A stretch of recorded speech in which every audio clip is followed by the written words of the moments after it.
What up? What up? OGD's up with you. I have here with me to talk about Streetbeefs Dirty South. Couple of dudes backstage. One of whom hasn't fought yet. He wants to get on and talk about what he thinks. So waste no time. We got another brother. What's up, you guys? What up? What up? Sound check. We all good or what? Yes, sir. Yes, Yes, sir. sir.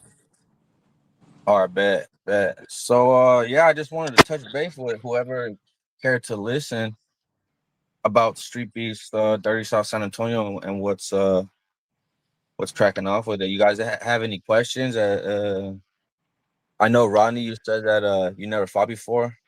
What about you, Jack, or is that Ja? Yeah, you can call me Jack, man. I haven't fought for Street Views. I think I tried maybe like 3 or 4 years back. And then I tried one more time this coming up, but I didn't get a chance to get in the admin link to put my name in.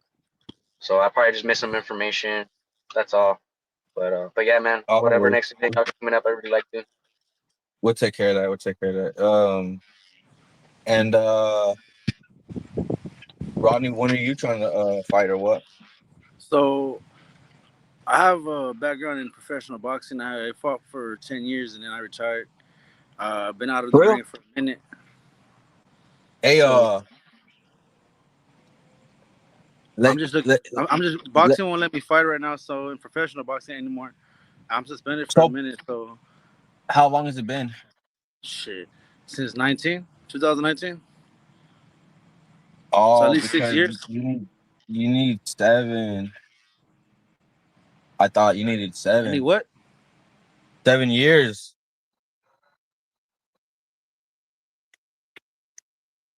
Can you hear me good? How about you, Jack? Can you hear me? Yeah, I can hear you fine, man. You probably just disconnected or something. I'm not sure. Okay, well, we'll hope he gets signal back. Yeah, I lost There you. you Okay, what happened? No, I was gonna ask you. I think that from what I've heard in the past, Street Beefs is if you fight pro in any given if you fight pro in any given discipline, that you're not allowed to fight in Street Beefs until 7 years has passed for that discipline. So kickboxing, Muay Thai, MMA, and karate combat and dirty boxing. I don't know. Does that count? Like they got elbows. It's not boxing. Boxing.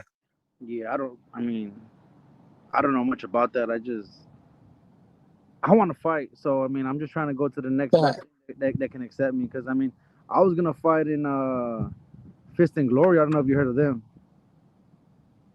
No, I'm not too familiar to be honest with you. I just really like to fight, but like I got a very short attention span, so I don't be paying attention. Like Nah, I feel you. Nah, but I paying mean, attention. Fist of Glory reached out to me. They're like a bare knuckle thing too. They're trying to come up in San Antonio, so they reached out to me for a fight as well.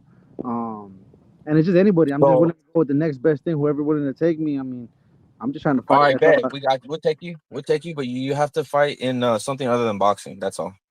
I'll do whatever I gotta do. I don't care. Like to me, I don't care. Just set me up a date, give me a time, a date. I'm tired of doing all the sparring. I spar with a lot of athletes, and I'm doing great keeping them in shape. But what about me? Like I need to get out there. All right, 10 years. That's. I'm glad that you're on the live right now because this is exactly the type of caliber that I'm trying to breed by every single time we have a fight. I'm telling both fighters, this is not a boxing match. This is a fight. It's a real fight. So I expect to see you fight like you would on the street. You know what I'm saying? Yeah, I'm not getting So paid the last 12 rounds, 6 rounds, 8 rounds. I'm getting paid to knock them the fuck out and get out. That's it. We're here to fight and get true it over fact. with. But in street is also we don't actually pay anyone to fight. Nah, I mean, my Yeah. my exposure's gonna get out there alone. They're gonna want to see me back in the ring. I'm gonna bring the people from the dirty boxing to the boxing ring. I'm just gonna go back and forth. Yeah, It's gonna be great. yeah. Hell yeah, hell yeah, hell yeah. All right, man. You Jack, what do you want to fight? Like what style or discipline or what? All right, man. So honestly, right now I'm currently 22. I started off with boxing. I just started getting into Muay Thai right now, actually. Never How gone many pro, years? never competed or anything like that. I've How many years been boxing? boxing since I was 14. So I'm 22 right now. That's about, So, give or take, I seven bet. years, maybe. Bro, it's crazy because we got two dudes on there that are definitely nifty with the hands. And All what? How right. much do you weigh? Right now, I'm currently 145 to 150, but when I was in high school, learned how to bulk pretty early, so I bulked up to like 175, 180. It's a big difference, but I mean, whatever y'all need me at, I'll join. Rodney, you mentioned about getting back in the ring and all that. I mean, I imagine you look like a big dude, bro. You look like you weigh a lot more than that. Like you look like you Yeah. probably pack on some muscle. But I mean, honestly, dude, I mean, I'm whatever and that whatever. I'll volunteer for whatever. I'll be a test dummy. I really don't care, dude. I'm just ready to Wait, get my out there, bad. fucking period. You said 160? Yeah, I can get up to 160. And where you at right now? That you said? Right now, I'm at 145, 146. That's my weight. Oh, okay. I want to know.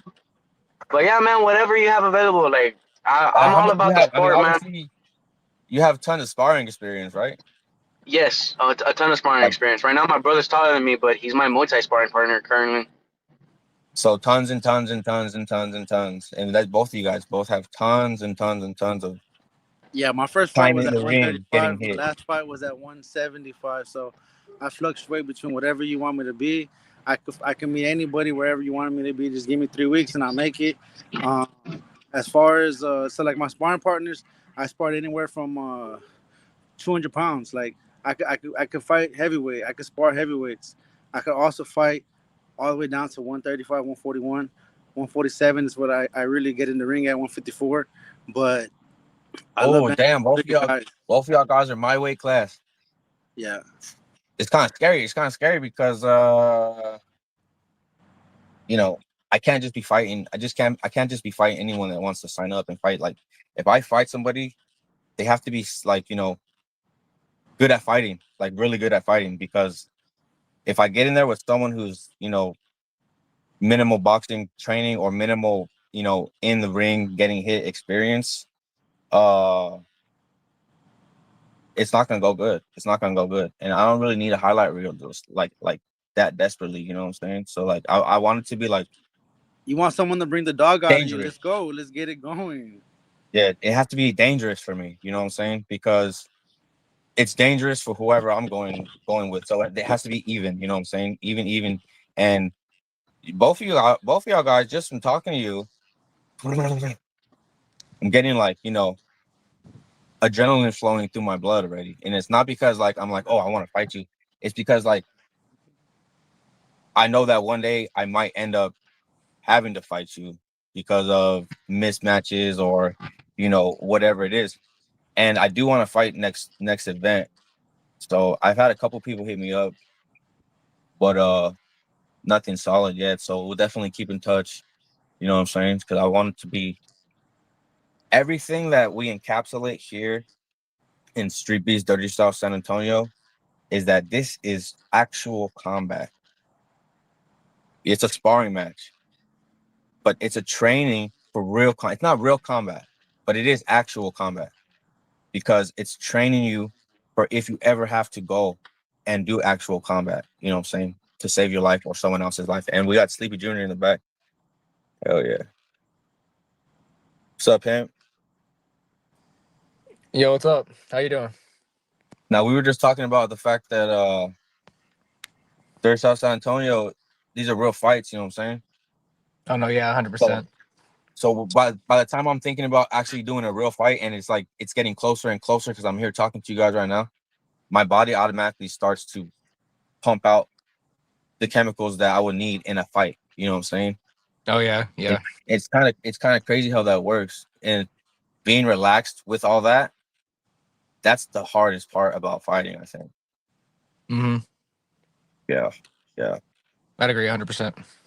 So for those who don't know, Sleepy Jr. fought at the most recent event that we had, Streetbeefs Dirty South Warehouse, but now it's interchangeable. Warehouse or San Antonio, Streetbeefs Dirty South Warehouse is good. And if we ever go anywhere besides the warehouse, like another venue in the area, it'll just be Streetbeefs Dirty South San Antonio. You know what I'm saying? So Sleepy Jr. had a good fight, and you want to walk us through that from the beginning? I When you mean, first pull up to the event, what was it like for you? Like, walk me through it. You know what I'm saying? it was cool. I mean, like I was just kind of getting ready. There weren't a lot of people there yet, but I think me and it was Little Pipsqueak, Noah, me and him were kind of one of the first people there, and we were just chilling. There's a couple other fighters there, and eventually they started calling out the fighters and calling out the weight, and everybody was just waiting around. And then me and him got to announce the fight, and yeah, it was pretty cool. You know, it was kind of similar to the first event that I fought, but it was gosh, it was probably about 2 years ago. Like 2 years ago that I You fought. remember that event? You remember that event, right? Yeah, I yeah. documented that whole thing for you. Yeah, I remember that. Yeah, that was an awesome You- experience. Hey, this dude's behind the scenes experience from a Streetbeefs Dirty South event that Nasty Native, who's the actual owner of the branch. So I'm just more like a manager of this branch, so like, but I have Yeah. free range to like saying do what I would like and what I think that the views will come with, and also steer the ship. I'm just steering the ship. Oh, You know yeah. what I'm saying? That's it.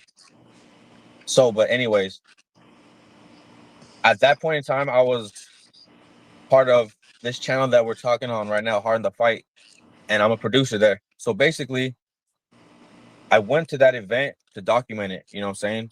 The behind the scenes. And so Sleepy Jr. and your homeboy with the longer hair, what was his name? High C Carlos. No, what's his fight name? High C. Oh, High C. Yeah, it's High Yeah, C. yeah, Yeah. yeah. I interviewed both of y'all at the same time. Yeah.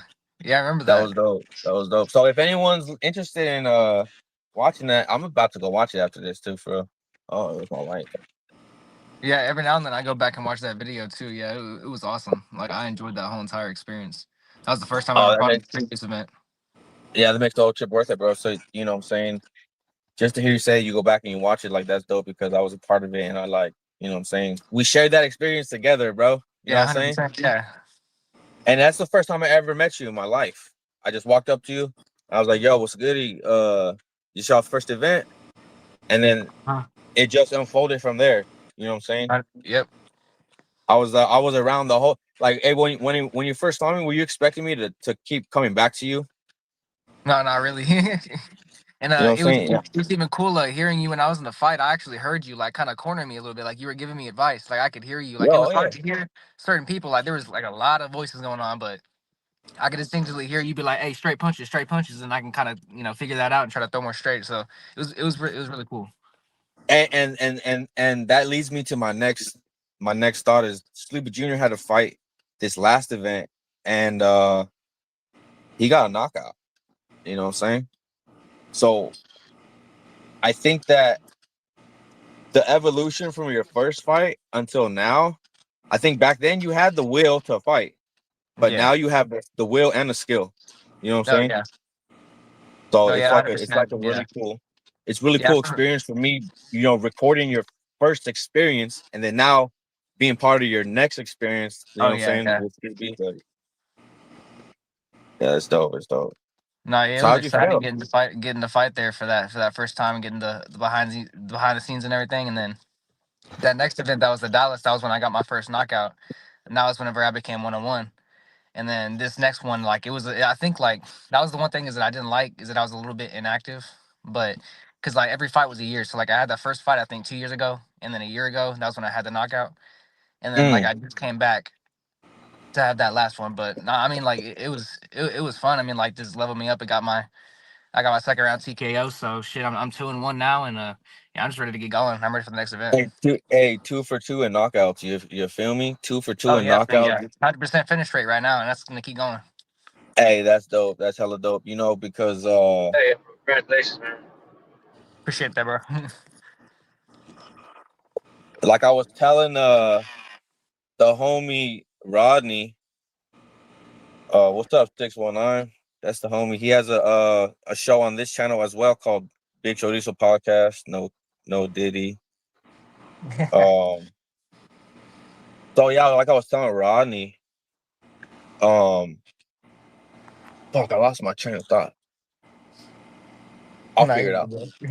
Anyways, yeah, man. So like, I wanted to get a little bit more back to Ronnie and Jack. So like, Ronnie, you had mentioned before that you have 10 years of boxing experience. I'm so sorry if I missed it, but did you mention your record or no? Nah, my record's out there. It's 2-7-1. Okay. A lot of my fights were like a last minute. A lot of my fights were like the next day notice, or I mean, I got in there with some big guys that challenged myself. Some of the fights they Yeah. went. Some of the fights could have went either way. But other than that, I mean, my last fight was a win. Um, and then after that, I just like I said, I got suspended and I haven't been able to fight since. I have the 10 years was just professional. Like I said, I got over 25 years of experience in fighting. So like the fighting is that's nothing to me. That's just it's an everyday thing for me. I mean, I love fighting. I love doing what I do. It's my job, bro. I got paid to do this for years. Like I do this for real. Like I don't just talk about it. I really do this. I'm gonna need to tap in with you. I'm gonna need to tap in with you because I've been thinking about that a lot lately, bro. A lot. You know what I'm saying? Yeah, I got Because connections. I'm I know thinking, people. I'm just the sparring. The sparring is tremendous. I mean, yeah. I spar guys that really do this. I mean, we do 6, 8, 10, 12 rounds, or we do 15, 20-minute rounds. I mean, we go straight nonstop. Doghouse rules. I mean, go until somebody quits. Um, I You think know what's crazy? the last event y'all had was at my spot at the ranch. So like I said, like it goes back and Yeah. back and back, bro. I mean, I've been there for years. That's home So to you me. know that gym? You know that gym? Yeah. If I y'all was there bet. and y'all looked around, y'all saw me on the flyers. Y'all saw my posters up there. Like that's me. That's me. Bet, because I that's really where we're do doing the this. next event. I You gotta really come. do You gotta this. come. Yeah, that's my people. I really do this. They're the ones tagging me in your posts. They're the ones asking me to do this because they know Oh what I man, bring you to should the have. table. I wish you would have led with that. I would have been, dude. Yeah, That bro. dude is so dope. Eric is so Yeah, dope, bro. Like that's my people right there. He's always worked my corner. He's my guy. Like that's so dope. that's what I Because do. That's what I do. he doesn't have to host us. You know what I'm saying? Nah, But hell nah. He he's shows mad love. gracious. He believes in you, and he shows mad love. That's it.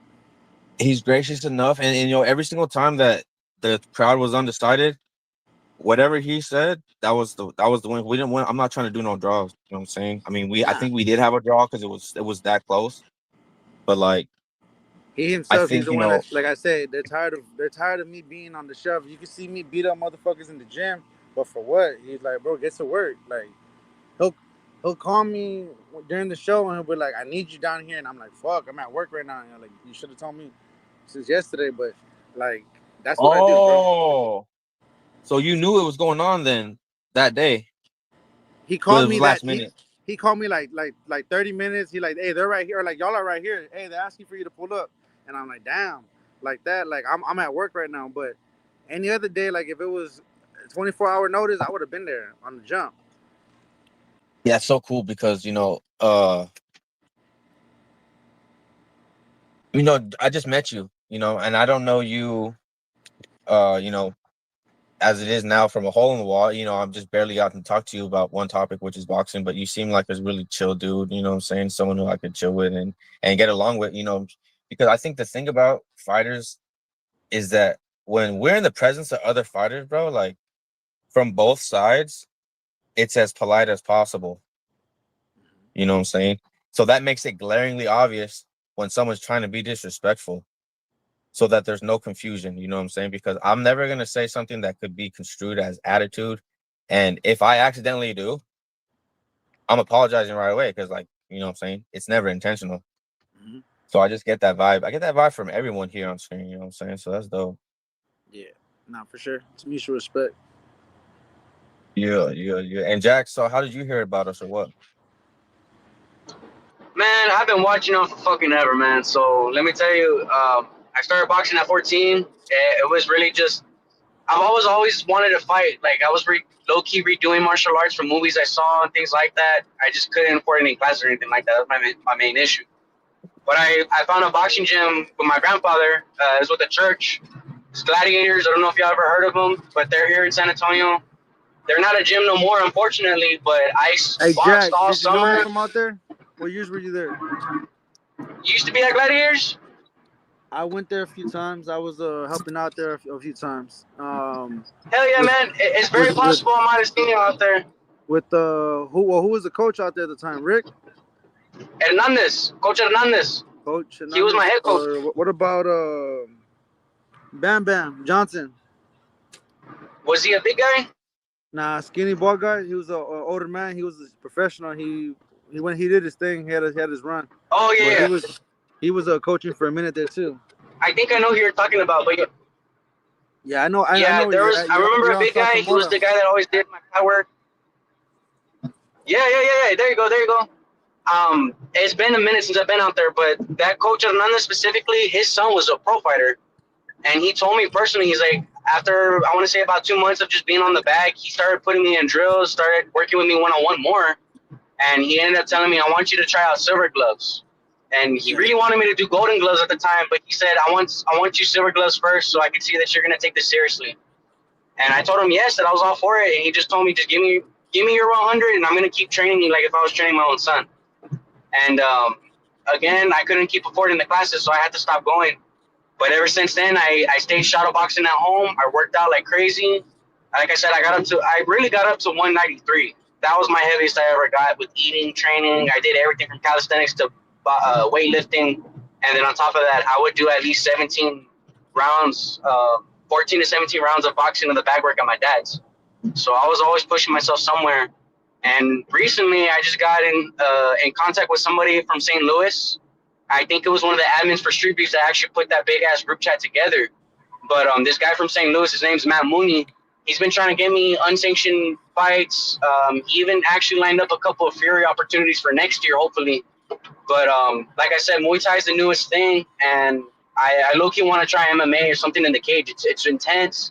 Everything's fast-paced. Boxing, on the other hand, it's a whole different ballgame. But, I mean, all these different styles and everything, it requires so much discipline and honesty. I want to see how far I can take it. I want to mix it all up, not just boxing, not just Muay Thai, like everything, jiu-jitsu, groundwork, you name it. You know why? Because in everything else, if you have boxing and they don't, it's not good for them, no matter what discipline. Hold on one second. Oh yeah, most definitely. I mean, I've always told my little brother, he's the one that's actually my sparring partner for Muay Thai, but I've always told him, imagine what you could do if you pull a little bit from every style and you put it together and you make it your own way. Like, that would be pretty badass. Like Mighty Mouse, like I've always looked up to more like really unpredictable fighters like that, like, or like even small fighters, and they somehow like, you know, they do some crazy ass grappling shit and ends up winning the fight. And how tall are you? Right now I'm 5'9". Yeah, I'm 5'9", and then not just that, but like I like how you mentioned the intensity and then the energy that you want out of this, because in all honesty, like I've been locking in, dude. Like, especially with all those unsanctioned fights and Fury opportunities, like I really don't see no point in wasting time in training. Like, I'm just taking whatever opportunity I can, bro, at this point. But Street Beefs is definitely the place to be at. Like, there's competition. You mentioned that there's respect along everybody. Like, it's a badass place to be, man. No, you know the thing about it is I come from the West Coast, and the actual branch owner of the Dirty South, he comes from the West Coast too, Nasty Native, and we both fought there multiple times before the branch Dirty South was ever even created. You know what I'm saying? It was created with Nasty Native, and the fact that, you know, he's so well respected in the Street Beefs community that he was even able to get. He didn't ask for the branch, you know what I'm saying? They offered him and they asked him for help to create a new branch, and he said yeah, obviously. So, anyways, we have the same vibe, respect, you know what I'm saying? But we also, once we get close, like, you know, my first event at Street Beefs, I didn't know anybody, but I was respectful, but I was also like very quiet, you know what I'm saying? I wasn't saying shit to nobody because I didn't know these fools, you know what I'm saying? And I'm about to watch them fight, and I might have to fight one of them. So, but once we got comfortable with each other, now we're like actual blood brothers, you know what I'm saying?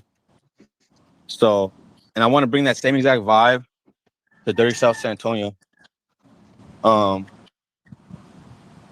it already is here, you know what I'm saying? It's just that I think with more regular events, it's just gonna start growing like crazy, you know. And that's what I'm looking forward to and I'm excited about. But I think everyone here on stage is at this point, I can see, you know, into the future. A lot of people don't know that about me. But I think everyone on stage here is gonna be pivotal. Pivotal. Is that the word? Pivotal? Anyways, important, very important to Streetbeefs Dirty South and where we take it from here, you know what I'm saying? Because y'all are gonna be the ones fighting. So it's like, of course it's important. It's the most important aspect of this is that y'all fight like it's a real fight. You know what I'm saying?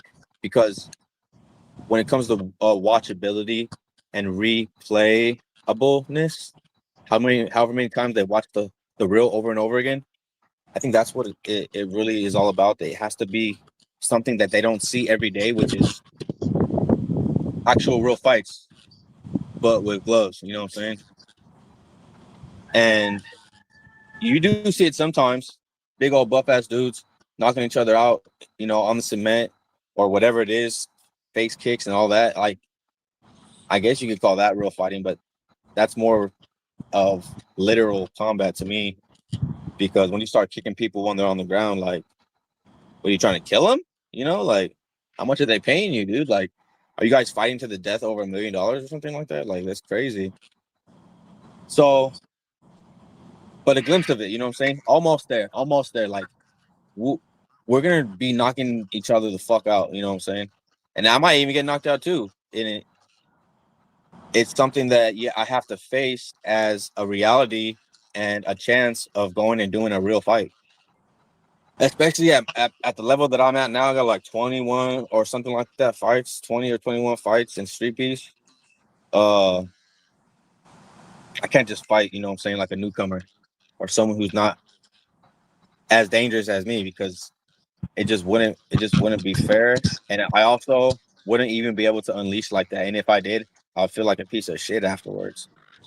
So it has to be as dangerous for myself, so that maximum danger for me, so that I can put maximum effort into the fight. You know what I'm saying? With no guilt, because we're both making a gentleman's agreement that, hey, look, it's friendly, but it's a real fade. You know what I'm saying? And we're gonna go in there and we're gonna try to fade each other and put each other out. But we're still gonna be close as fuck after. And that's what Street Beefs is really all about too. It's crazy because you would think that someone knocks you out cold, that you would hate them forever, but no. Because in your mind, the whole time he's trying to knock you out, you're trying to knock him out too. So you understand, because someone has to get caught. And sometimes it's me and sometimes it's the other guy, and that's just the way it is, you know what I'm saying? I've gotten used to I that. think anybody that's been in the ring should or anybody that at least has that experience should know what a brotherhood is like once a bond you grow between somebody that you punch in the face and for several rounds. I mean, I don't know, that's just my opinion on it, because I've been in the ring with the guys, and yeah, for whatever long 12, 18 minutes that we're trying to knock each other the fuck out. Yep. Afterwards, I mean, everybody's like, damn, y'all can hug, y'all can take pictures, y'all can smile, I mean, we can go have a beer right afterwards. But I mean, between the beginning of the bell and the end of the bell, we're trying to knock each other the fuck out, and that's it. I mean, And yeah, you're that right. brings Like, me to this real quick. I want you to read this. Daniel just posted this 3 minutes ago. Daniel's the owner of this channel, Hard in the Fight. What do you think Texas Street Beefs that other states don't? Well, Texas offers street beefs that other states don't. And you just said right now, you spend 6, 12, however many minutes it is trying to knock each other the fuck out, bro. Full force. And afterwards, it's all love. You know what I'm saying? Because especially when it comes to the higher levels, there cannot be mismatches happening. You know what I'm saying? Someone might have to not fight that event if we can't find someone his caliber. because we wouldn't do that to our homies. You know what I'm saying? So that's pretty much what we offer that the West Coast also offers and the East Coast also offers. You know what I'm saying? All we have to offer Street Beefs that others don't are our fight names. Because that's like saying, what do I have to offer myself? Because I am Street Beefs to the very core. You know what I'm saying? To the very core. So yeah, me, just me. That's all I have to offer. You know what I'm saying? And we'll see what the public thinks and what their opinion is. And what we're doing is we're opening ourselves up to the public opinion. Win or lose, and that's okay. You know what I'm saying? Yo, David, I got a question. Now, yeah. And the point of all this, what is it? Is it to get people to show up? Is it get people to stream and watch us live? What is it? Because I mean, do you This want? right now? Do you want? No, well, no. I mean, as far as like at the fighting events, like, did you want a crowd there with people that we bring, or did you want them to subscribe and follow a link, and we can record it there, and they can all watch it live from or stream it from wherever they're at? Like, what? Because you just talked about fan base, like what we bring to the table.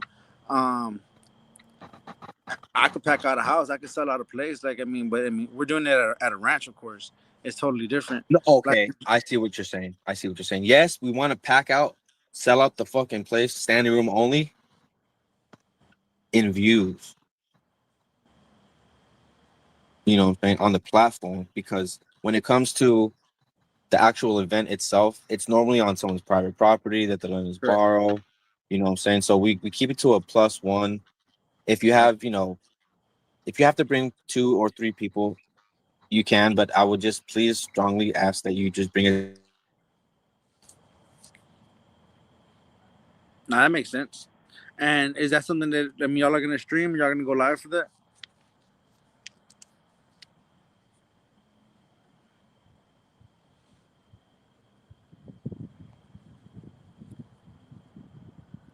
What I can say for past events that I've been to for Street Beefs, they haven't usually been live.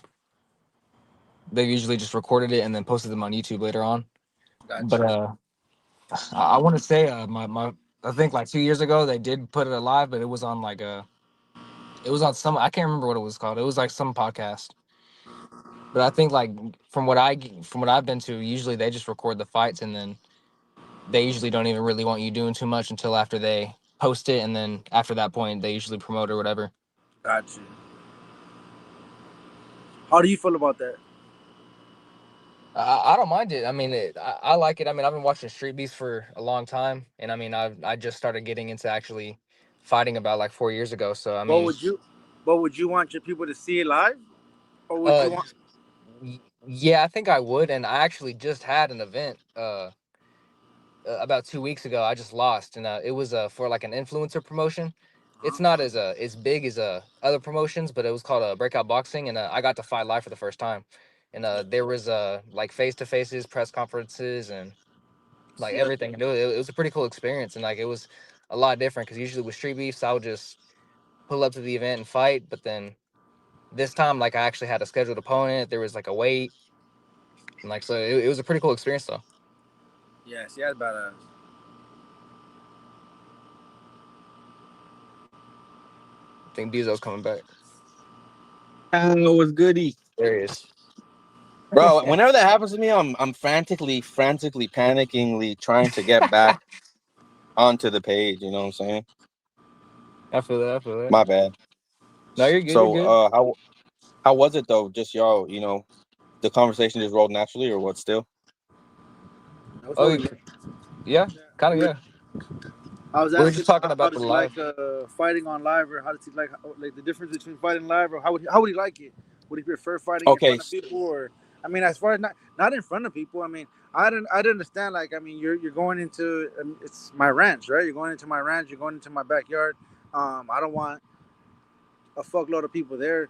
But as far as Yeah. going live, like I mean, you got people at home that want to see it rather than Hey, call you after the fight and you tell them what I did, and they'll post it later on and watch it. Like, I think it'd be cool to You know, have people watching it live at home, I streaming. think that we need to talk about that after the show because I don't want to say too much. But now that you mentioned everything you just said, that like fits perfectly into something that I had been mulling over. You know what I'm saying? And I think, yeah, we'll talk. But Yeah, yeah, for there's a sure, lot of stuff. live. If you want, man, brother, there's a lot of stuff we could do with this. I mean, there's Yeah. we could hold. I have a venue we could hold. We could do a press conference like Sleepy Junior just said. We could do press conferences. We could do weigh-ins. There's a lot of badass things we could do. Yeah, that's what I was mentioning earlier. I What was up, saying that Ed? I had a fight a couple of weeks ago, and it was for like a smaller influencer promotion, and it was pretty cool because it was my first time actually getting in like a real ring. We had like press conferences, face to faces, and everything, and it was a little bit different from what I was used to from Street Beefs. But I mean, if you have certain ideas to like add into that, that'd be really cool. Because what I'm used to with Street Beefs is just pulling up and fighting, and I love that. But yeah, like it was pretty cool with the experience that I got to do with the influencer stuff like that too. Like, can you imagine the people After we this, bring, the house we could pack? I mean, with all of the people we talk to, we announce that, hey, we're having a press conference, we're having a meet and greet, we're having a face off with the fighters. It can go big, bro. I mean, there's a lot of stuff that this team can take off. Um, yeah, we as need to far, talk for sure. We need to and talk going for from sure, for there, we sure. do live streams and a lot of other stuff. I think Daniel, his question is getting answered. This one here, just by hearing us talk. You know, what kind of impact do you want to have on Street Beefs and through fighting? What Take would y'all over, say? pack out houses, fight again at least, fight consistently. I would say just an overall opportunity to get your name out there in general and see where you're at as an individual. I mean, as you said, there's a brotherhood. So I mean, with that brotherhood, it's gonna come with that.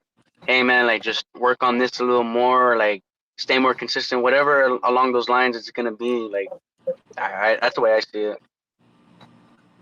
Yeah, I Mm-hmm. agree. Making like a impact. I mean, like Street Beefs, the reason I got it was just to get exposure for me, but also, it's cool helping out Street Beefs as, a whole, and, just growing the branch and growing ourselves as, as individuals. Yeah. So, okay, I'm gonna go through the chat. You know what I'm saying? Someone said Texas fighters feel more greedy. That's dope as fuck. You know what I'm saying? I think that it's a lot different here in Texas than it is in California, and we got our dudes in Cali. You know what I'm saying? Who are serious. Like, I mean, I'm one of those dudes, but Texas is just different, bro. The weather sucks. You can't replicate that anywhere else. If the weather don't suck over there, that's the edge that you need. You know what I'm saying? Everyday suffering type shit. What we say down here in But Texas, anyway, the water is different. no, for real, bro.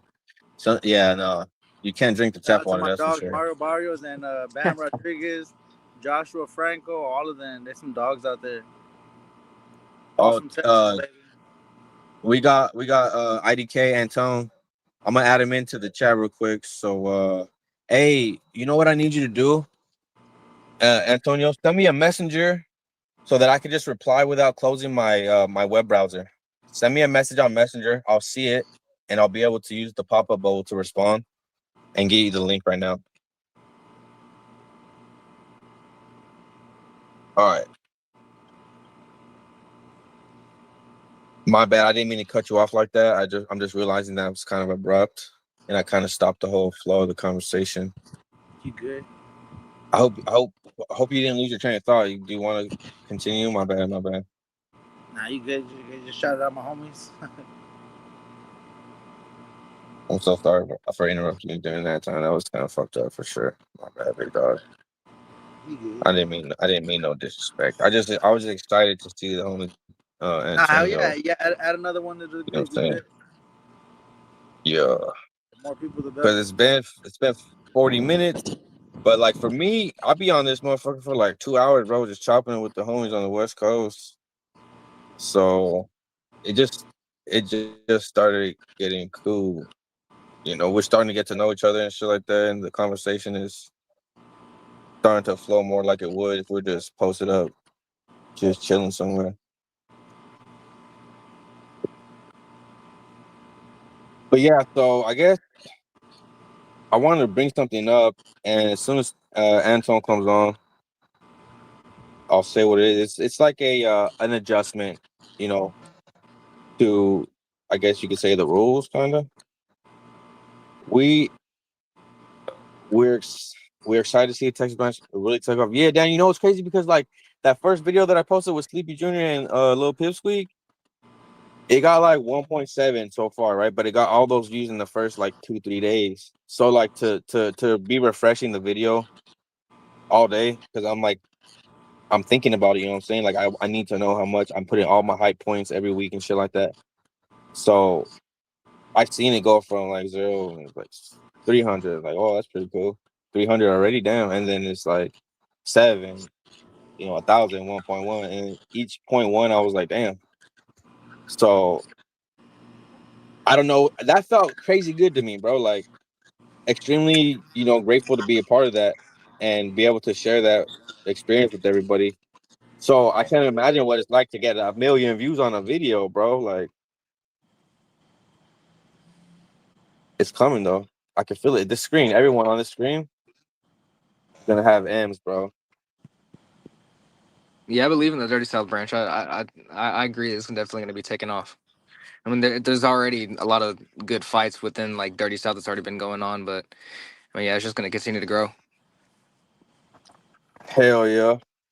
Hey, Anton, I don't know if you saw the message, bro. I sent you the link. All you gotta do is just hop in the studio whenever you can. So I really want to come on because I want to talk about this fucking adjustment that I'm trying. So what do you guys think about? Because for me, 3 2-minute rounds is the easiest thing I've ever done in my life, bro. Yeah, 2 minute rounds ain't shit. That's Would you like want to up it At up first it to was, like 3 minute rounds? yeah, what? yeah. I'm thinking about making an adjustment. You know what I'm saying? I won't say exactly what it is because I want to wait for Tone to come on.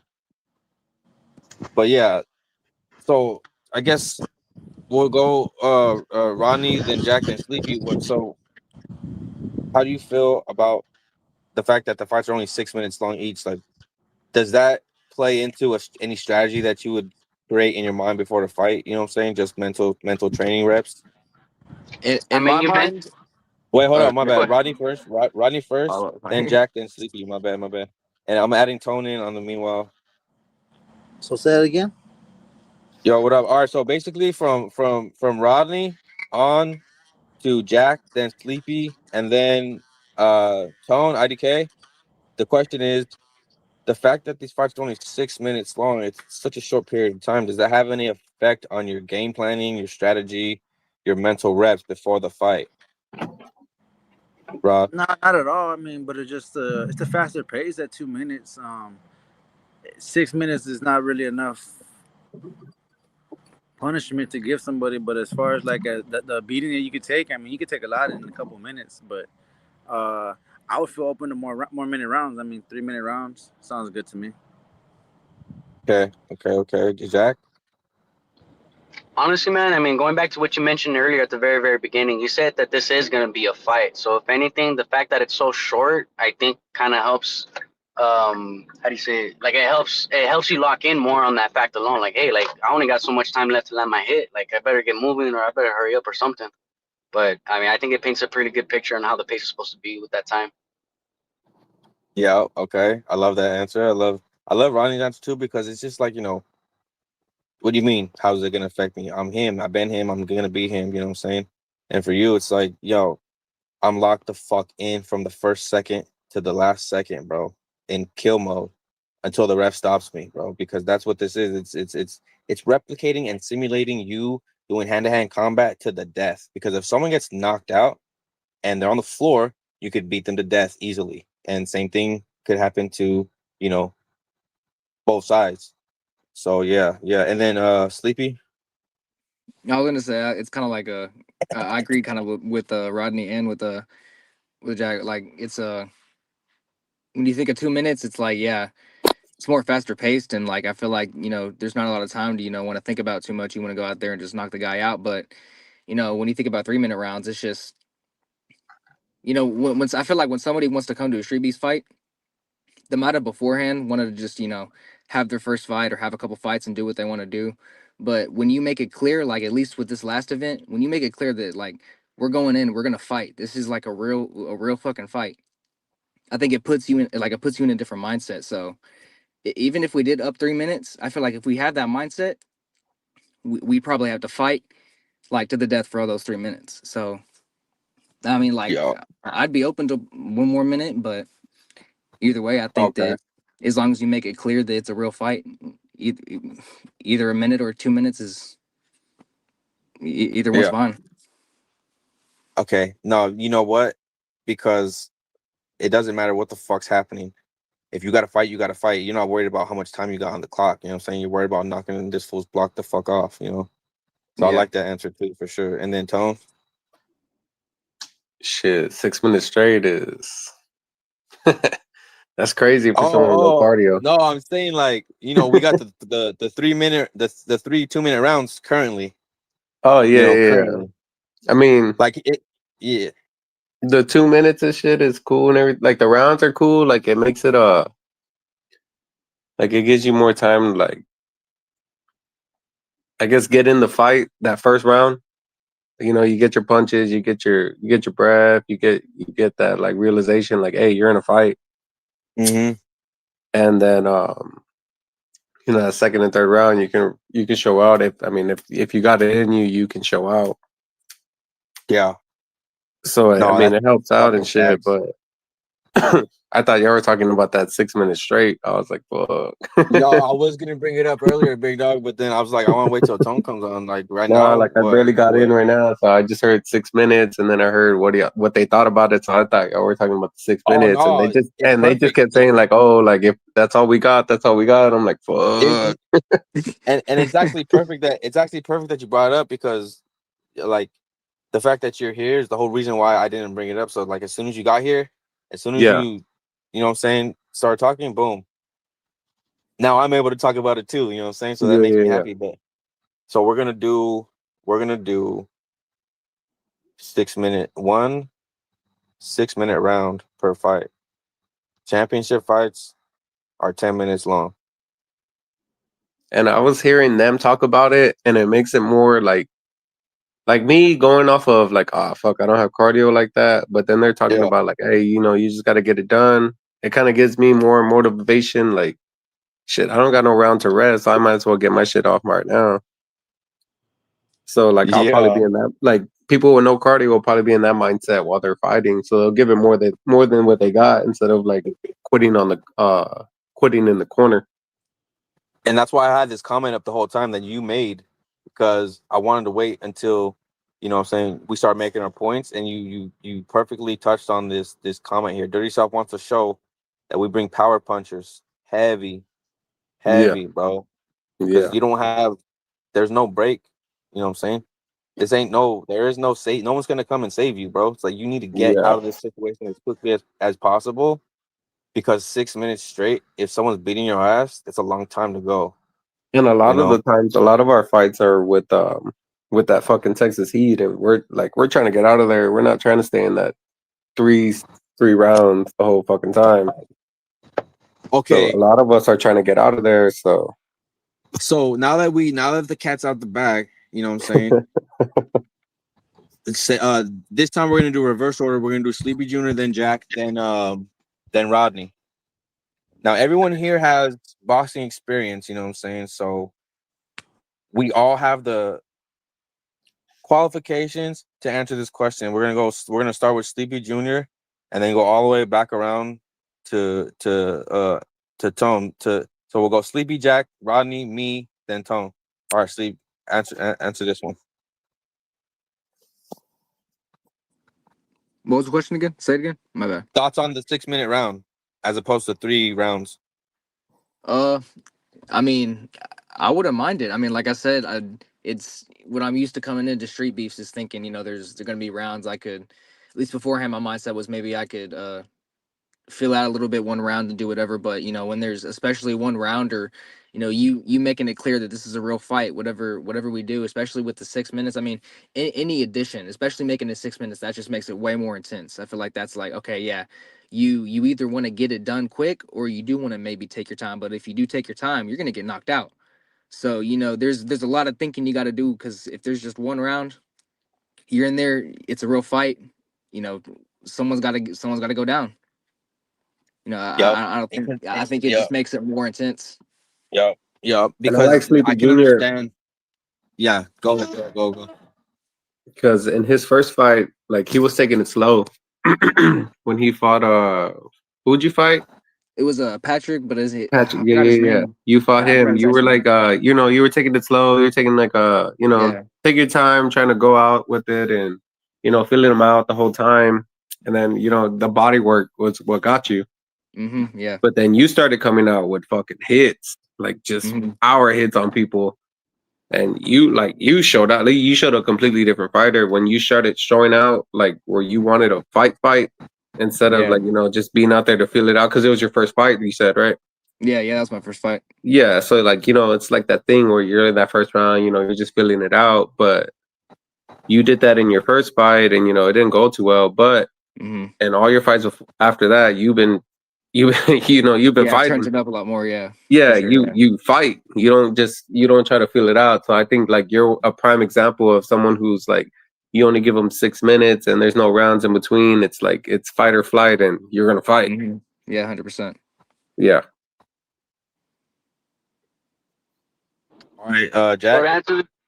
yeah, I was gonna say, to answer your question, man. Honestly, whatever is gonna push me to exceed my limits, I'm actually gonna like a lot more. So, I mean, that's just Yes. my preference, though, and I know everyone else's preference is different. But I mean, hey, man, I mean, I came from a gym called Gladiators. Gladiators are all about going over that limit for sure, and I think it'll be a good opportunity for everybody, honestly, because as an individual, you'd be pretty surprised by how far you'll go. You know what I mean? So what would you say to someone who said, "You guys, I'm not gonna fight if they're gonna be 6 minute rounds. You need to change it for me." What would your response be?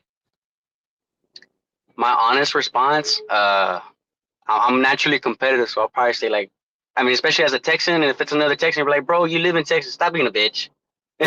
I'm sorry, man. Like, but at the same time though, I mean it in a playful way though. Like, I like hyping up my brothers and shit, so I'll be like, come on, man, like, Yeah. let's get out there, fuck it, like we're gonna sweat our ass off, but we gotta handle business, man. We gotta handle business. Yeah. So let's go. But Yeah. that's how I feel, man. I got you. All right. So and then your thoughts, Rod, on the 6 minute rounds.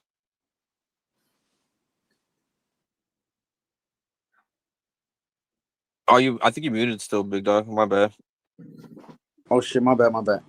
Yo, yeah. So 6 minute rounds. I say you better come well conditioned for real because that's gonna take a lot out of somebody. I like 3 minute rounds, 4 minute rounds at that. Like I said, I mean, it gives you time to fill each other out.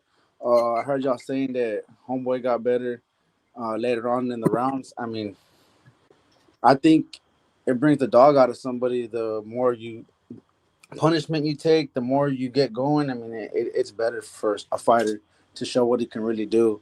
Um, yeah, that's basically what I got to say as far as time wise. No, every single thing that everyone said so far is exactly what I have in my own mind, in my own mental too. You know what I'm saying? Because it's like, and that's exactly why, I started leaning towards making the fights one rounders for 6 minutes, because it's like Daniel said here, having rounds follows the current boxing structure, but we're adapting it to make it a real fight. And that's going to be a game changer. You know what I'm saying? Because we still have rounds. It's just one round. You know what I'm saying? Who says you can't have a 1 round fight? Why do you have to have more than one round if you don't want to? You know what I'm saying? It's So about I that think damage. that, yeah. And I think that the fact that it's 6 minutes, no one is coming to save you, big dog. You have to fight, or you know what I'm saying? get beat the fuck up. And even if you are getting beat the fuck up, you can't stop fighting. You know what I'm saying? And I think that, like you mentioned, gladiator shit. Exactly, that's exactly how I see myself. Or like, and then like you said, I think earlier you mentioned dogfighting rules. You know what I'm saying? We go until someone quits, and that's what that's forcing us to do. And that's exactly why I thought of that, because I'm like, man, I see myself as a pit bull when I'm in there, and they don't stop fighting until the other pit bull either stops scratching, quits, or is actually dead. You know what I'm saying? So how am I gonna enable that to be here in Street Beefs? Oh, I know how. By making the round 6 minutes long, and by making championship fights one round 10 minutes long. You know what I'm saying? It's gonna show who really has that dog in him and who doesn't. Because if you fold on TKO, and it's no, TKO is different.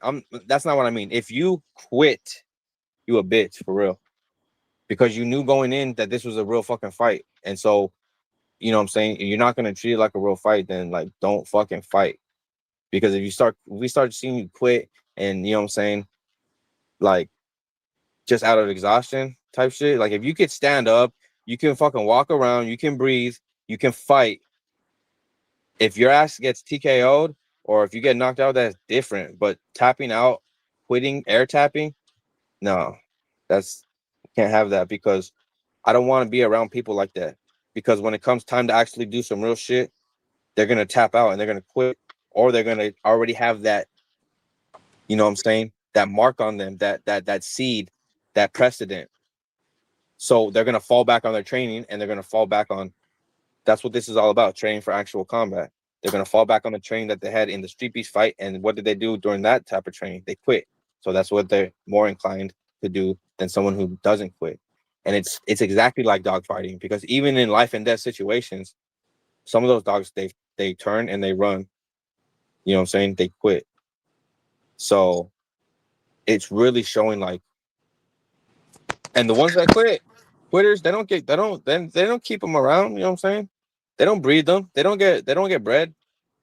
A quitter never gets bred. You know what I'm saying? Once you start seeing that, oh shit, this was really a quitter. Like maybe he was just young, you know, and he was at it. But now that he's like 6, 7 years old, 8 years old, he's starting to quit on me type shit like that.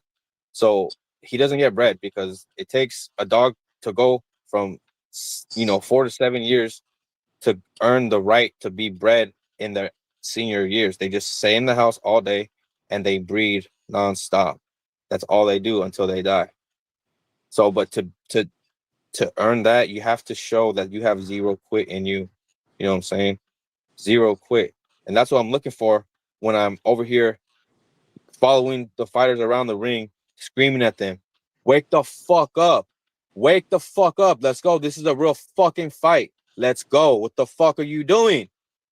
Let's go. Why are you stopping? This is a real fucking fight. Let's go.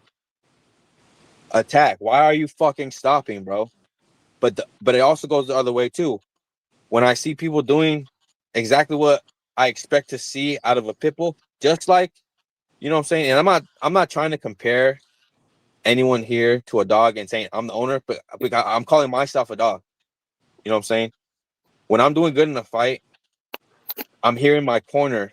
They're cheering me on like you would, you know what I'm saying, if you were watching an actual dog fight. And to me, when I hear that, first of all, when I hear instructions and they're trying to help me steer the ship, I follow the instructions. So I appreciate that. And then when I follow the instructions and I'm successful at following through, immediately they reward me with, oh, fuck. That type of shit fucking gets me to where I'm not going to quit no matter what, bro. Because why? Because all my fucking boys, all my best friends in the whole wide world are fucking watching me. And if I quit on myself, it's like I'm quitting on them. You know what I'm saying? And so, like, for me, the fact that these fights are 6 minutes long, I could fight 6 minutes. Like you said earlier, Rodney, before the show, motherfuckers be sparring for 20 minutes, bro. 30 minutes type shit. You know what I'm saying? Like, and it's nothing new to me. You know what I'm saying? But the only thing that's different for me on this one is I'm actually cracking 100%. Because when I'm boxing, I'm sparring. Even if I'm sparring 100%, I'm using technique, and I'm not really trying to kill my sparring partner. But we are cracking the fuck out of each other. There's no malicious intent. It's just I'm trying to get better, and I want to see how good I can do against you. And we both go our best. And you know what I'm saying? That's what we call training. That's how we get better. We fight people who are as good as us or better than us, and we learn to get better by fighting them, because it forces us to either grow or just keep getting beat the fuck up all the time. You know, and that's when I went to a gym. I had a sparring partner, and at first he was a little bit better than me. You know what I'm saying? But then I figured him out, and I absorbed his style only so that I could understand it. So I knew exactly what he was going to do, and I knew exactly what to do when he did it, because I already absorbed his style, because I've fought this fool for so many fucking rounds that it's like now I know his rhythm, I know what he does, I know his reactions, I know everything about him. And by the time our last sparring match happened, I had his number, you know what I'm saying, solidly for 4 rounds, and we were supposed to go 6 rounds, but he got tired. I'm not gonna say who it is, you know what I'm saying. But hey, Jack, you in the chat again? I didn't Oh, mean he to must leave, have. man. I think it's disconnected. Oh, you good? You good? All right, bet. What the fuck? See, look, I'm adding him onto the stage, and he's already there on the fucking stage. That shit crazy, bro. Can y'all see this or what? I might Yeah, double. I can see it. Oh, we gonna rock with it, because I'm not really trying to figure that out right now. So basically, what I was saying, where was I? What was my last thought or whatever? Shit, I already forgot. Bro, long story short, bro, I kind of just feel like if you're gonna show up, we'll let you fight. But if you fight like a bitch, then you can't come back. And when I tell you, like, nigga, you quit, you can't come back, bro. Because I could see that you could keep going. So don't, you know what I'm saying? 2 events at least, or 1 event. You gotta skip the next event and get some training, because I need to see you next time, and I need to see that you got over the quit and you got over the bitch in you, bro. So you're suspended for 1 event type shit, you know. That's fair, man. That's fair. So my bad for taking up all that time, but like I just I get so passionate about this shit. So Tone,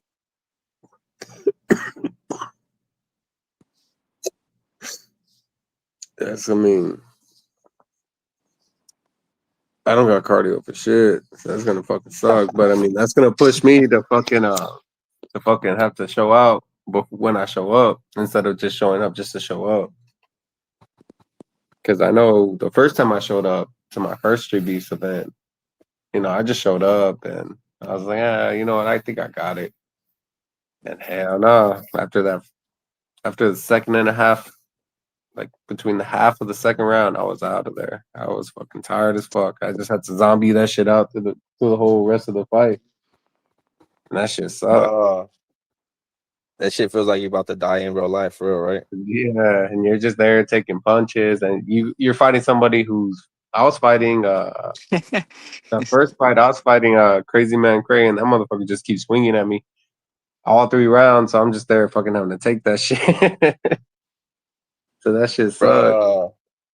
And those 2 minutes feel like the longest time ever, bro. When you're getting Yeah. if I'm ever getting my ass beat, bro, I don't even want to fucking fight no more, for real, in life, bro. Like, Yeah, like you're just in there, like, man, like I don't even want to fucking be here. This is bullshit. Like I I need only got like to 2. Like I just swing like 2-3 times as hard as I can. Hopefully that wrap knocks it him out. down. It doesn't. Then he fucking keeps hitting you again, and you're just like, fuck. It's just like it's bullshit. But I mean, it's gonna make you fucking get that cardio up. And I know in my next fight, I had that cardio up where the other guy didn't have the cardio. And then the next fight after that, I went off the grounds. I was able to fucking match that one out. And the next one after that, I was able to get my fucking shit in.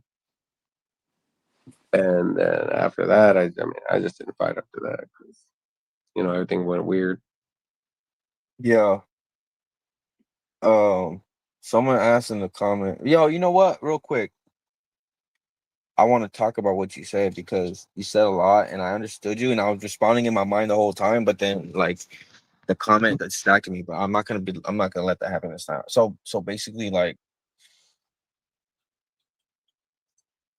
that suffering, that pain that you went through after you went through that suffering,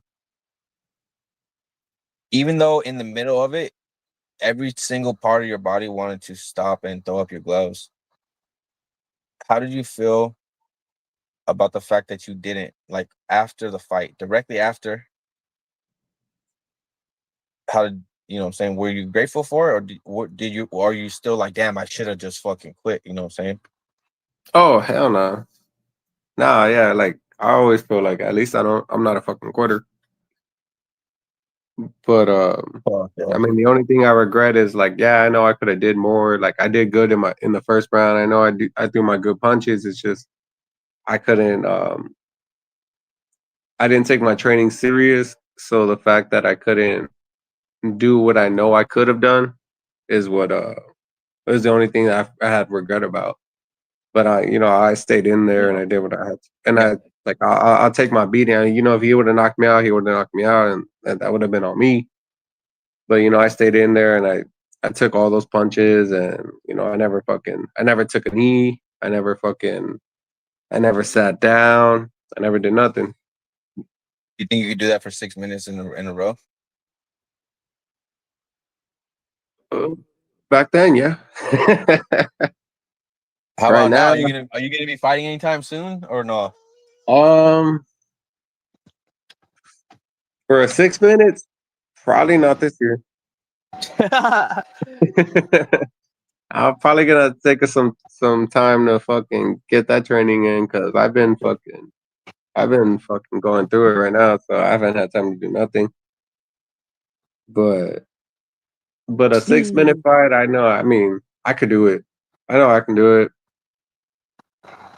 And Hey, even real in quick, sparring, yeah, what's that? yeah. No, I was gonna say, hey, you still have that link? Are you able to send it to Logan while you're still on cam or no? Yeah. I'm pretty sure. Because I don't think I think my camera will I'll shut down. copy and paste it. If can you still hear me now? Yeah. Yo. Oh, I think we lost him. So that's everybody's is quiet right now, but you know what I'm saying? I think that we got 5 viewers right now. If there's anyone in the fucking chat that has any questions, please feel free. You know what I'm saying? Send it on the comments. And if you actually if you know me and you can't access the YouTube comments, send me a DM, you know what I'm saying? And I'll answer your question.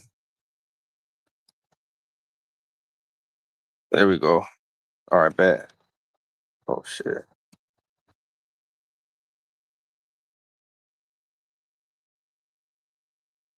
So okay, here's a question. I asked Diesel how my first fight went. I don't know if you guys know who this is. His name is Apex Underdog. He's a West Coast fighter who I've seen start his very beginning of training. He fought before he ever trained. He fought before he ever trained.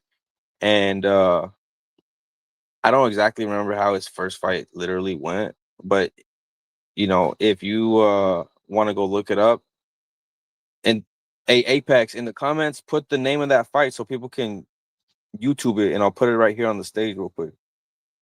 I'll say it like this because he's my homie. When he first started, he had a lot of work to do, you know what I'm saying? But nowadays, he's looking more and more polished. You know what I'm saying? Super polished. Hey, Jack, stand back, bro. I want to see what you look like, big dog. Like, Oh, me? you can't put. Yeah, yeah. Well, I'm at a gas station right now, bro. My bad. I don't know where to Oh no, you don't have to do all that. Just selfie. You know what I'm saying? Like it's like a faraway selfie if you could. Yeah, that's perfect. Yeah. You say you 5'9" or what? Yeah. Okay, so you're tall. I'm only like 5'4.75" for real, bro. But I'll be saying I'm 5'5". Sometimes I'll be saying I'm 5'6" and shit. I mean, Yeah, honestly, I was pretty shocked when they told me 5'9". I'm like, all right, I guess. I mean, they told me 5'7" last time I came here, so I thought y'all were bullshitting. When I was at the doctors and they told me that. Yeah, me, bro. Like, I'm fucking short as fuck. So, but you know what? You know what? I'm cool with it because as far as fighting goes, bro, like, I'm able to really close the distance in a way that most tall ass fools are not really used to Yeah, going up 100%. against. You know. And it's not I was anything that I even think about. It's just that's just naturally like how the way I fight. It's just like I'm compact. You know, I'm hella buff and shit. I'm fast. I'm aggressive. So if I get close, like that's all I need is like a split second. You know what I'm saying? It doesn't have to be for very long, and I'm quick enough to get it in a split second, and I know what to do, and I know how to react. You know, to being exposed for that split second that you're actually throwing the punch, you're exposed. And I know how that is. And I've been cracked like that so many times. So now I'm just like, I wouldn't say, you know, cat like reflexes type shit, but I'm hyper I'm more tuned than I've ever been as far as my reflexes go and being like defensive as a fighter, you know what I'm saying? And it's crazy because like usually I just have a good chin, bro. Like if they crack me, they crack me. But nowadays I'm just like, you know, and it's not because I'm scared of getting hit. It's just that like the senses are just there. More reactive. Yeah, yeah. Just like a cat, you don't really think about it, bro. Like you know when you splash water and then your eye closes on its own before the water gets inside your eye and shit, Yeah. and you're like, "What the fuck that happened, bro?" That's how I kind of feel when it comes to fighting, bro. It's like I don't even know what I'm doing for real. I'm just like I'm watching myself fight at the same time. You know what I'm saying? Like it's kind of crazy, bro. Like Hey, and then have you seen Bad Luck from Dirty South? I'm sure I have, but I'm not the best with names. Yeah, Bad Luck's a good fighter. That would be a good You were one for saying me you. versus bad luck in the comments, right? Yeah, that one would be a good one for you. I think he's about your weight. He's probably like 160. Yo. So I'm like 149, maybe like 152 at the most. Damn. So okay, here we go. It's Apex underdog versus. Oh hell no! Why would they put him up against Relentless, bro? That's Who, Apex? wild, bro. That's a mismatch of the century, big dog. I swear to God, Relentless is the best. It's there's a tie for me. Our best two MMA fighters ever in Street Beefs West Coast history, and you guys can look them up. It's Mook and Relentless, and they put him up against Oh, they Apex put him underdog, against zero Apex. training, zero fights. This guy's like, I think it was, I don't know what discipline it was, but if it was MMA, that's just fucked up, bro. That's fucked up. So, anyways, I think that I want to hear more from Sleepy and Jack. You know what I'm saying? Just whatever you want to say, bro. The floor we'll go Jack then Sleepy. Honestly, man, like I said, I've been watching Streetbeefs for a really long time. So the fact that I'm even talking to somebody that's considered like an admin or a representative even for Streetbeefs is it's really badass for me. And if I'm being even more honest, Streetbeefs is actually the platform that made me want to even be the type of fighter that I am to this day. And with everything you just went over, man, like it's literally everything I expected Streetbeefs to be about. And it even sounds like it's gonna be so much more. I'm excited. Definitely hungry in terms of competition and whatnot, but I mean, it's just overall badass. I mean, I never thought I'd be able to be here and have an opportunity to even be on y'all in one of y'all's videos even.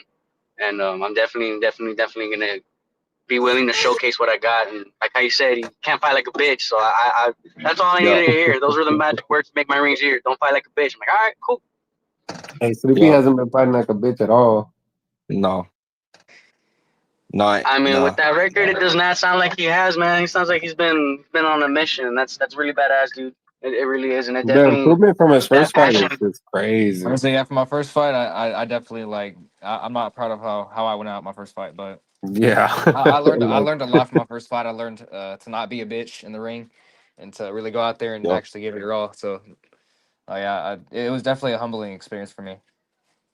Absolutely, I'm excited for the next event, honestly, and I mean, just being able to fight on Street Beast in general, just the last couple events is just super awesome, man. I've appreciated everything, even with the behind the scenes and everything. That was like the coolest part, like especially after my first fight. Like I swear I was going back and watching that like so many times, like after it came out. Now every now and then I'll just go back and check it out. And it's just awesome. I'm just like I'm grateful for every single opportunity. I'm just ready. I'm ready to keep on going now. hey, Bro, you know Sleepy. what? Go ahead. Yeah, Go so ahead. So you've been watching the Dirty South for like a bit, right? yeah. Street Beefs in general, but yeah, I've been keeping up with Dirty South Um, basically since I've been signed up. who do you want to fight next? Ooh, the real questions, bro. I'm I'm not glad gonna you're lie. here because I'm just I'm not gonna lie. I want to get that rematch with Patrick, and it's all respect. It's all respect because me and him And were cool. and if he can't make Like it, is there anybody else? uh, Because I I know don't he's from know because Arkansas. I don't know who. Barely anybody shows up at that 135 weight. The only Yeah, people who ever showed you're up. at the lower weight. Yeah, honestly, I think I'm only the only 135 pounder. Like Patrick was the 125. A. Wayne was Homie like was only one. 145. Yeah, and y'all were the closest to each other. And you Yeah, know what I'm saying? Because I could have put you with the 155er, but then Lil Pipsqueak would have been asked out, bro. yeah. Because I could have put you against Logan. That would have been the perfect fight, bro. But I Me and think Logan probably could have boxed. when I matched, you want to dirty box Logan at the next event, second fight or what? We could probably do that. What weight would it be at? Because he fights at 150, 155, or 145? 147. 147. He can get Right. down. Yeah, we might be able to make that happen. He can get down. You know, When would dirty the boxing, right? when would the nuh That's boxing MMA gloves. when would the event be? The last weekend in November, whatever Saturday that falls on. Let's see. I might be able to make that. Yeah, I think I can make that. Well, how do you feel about the MMA gloves part?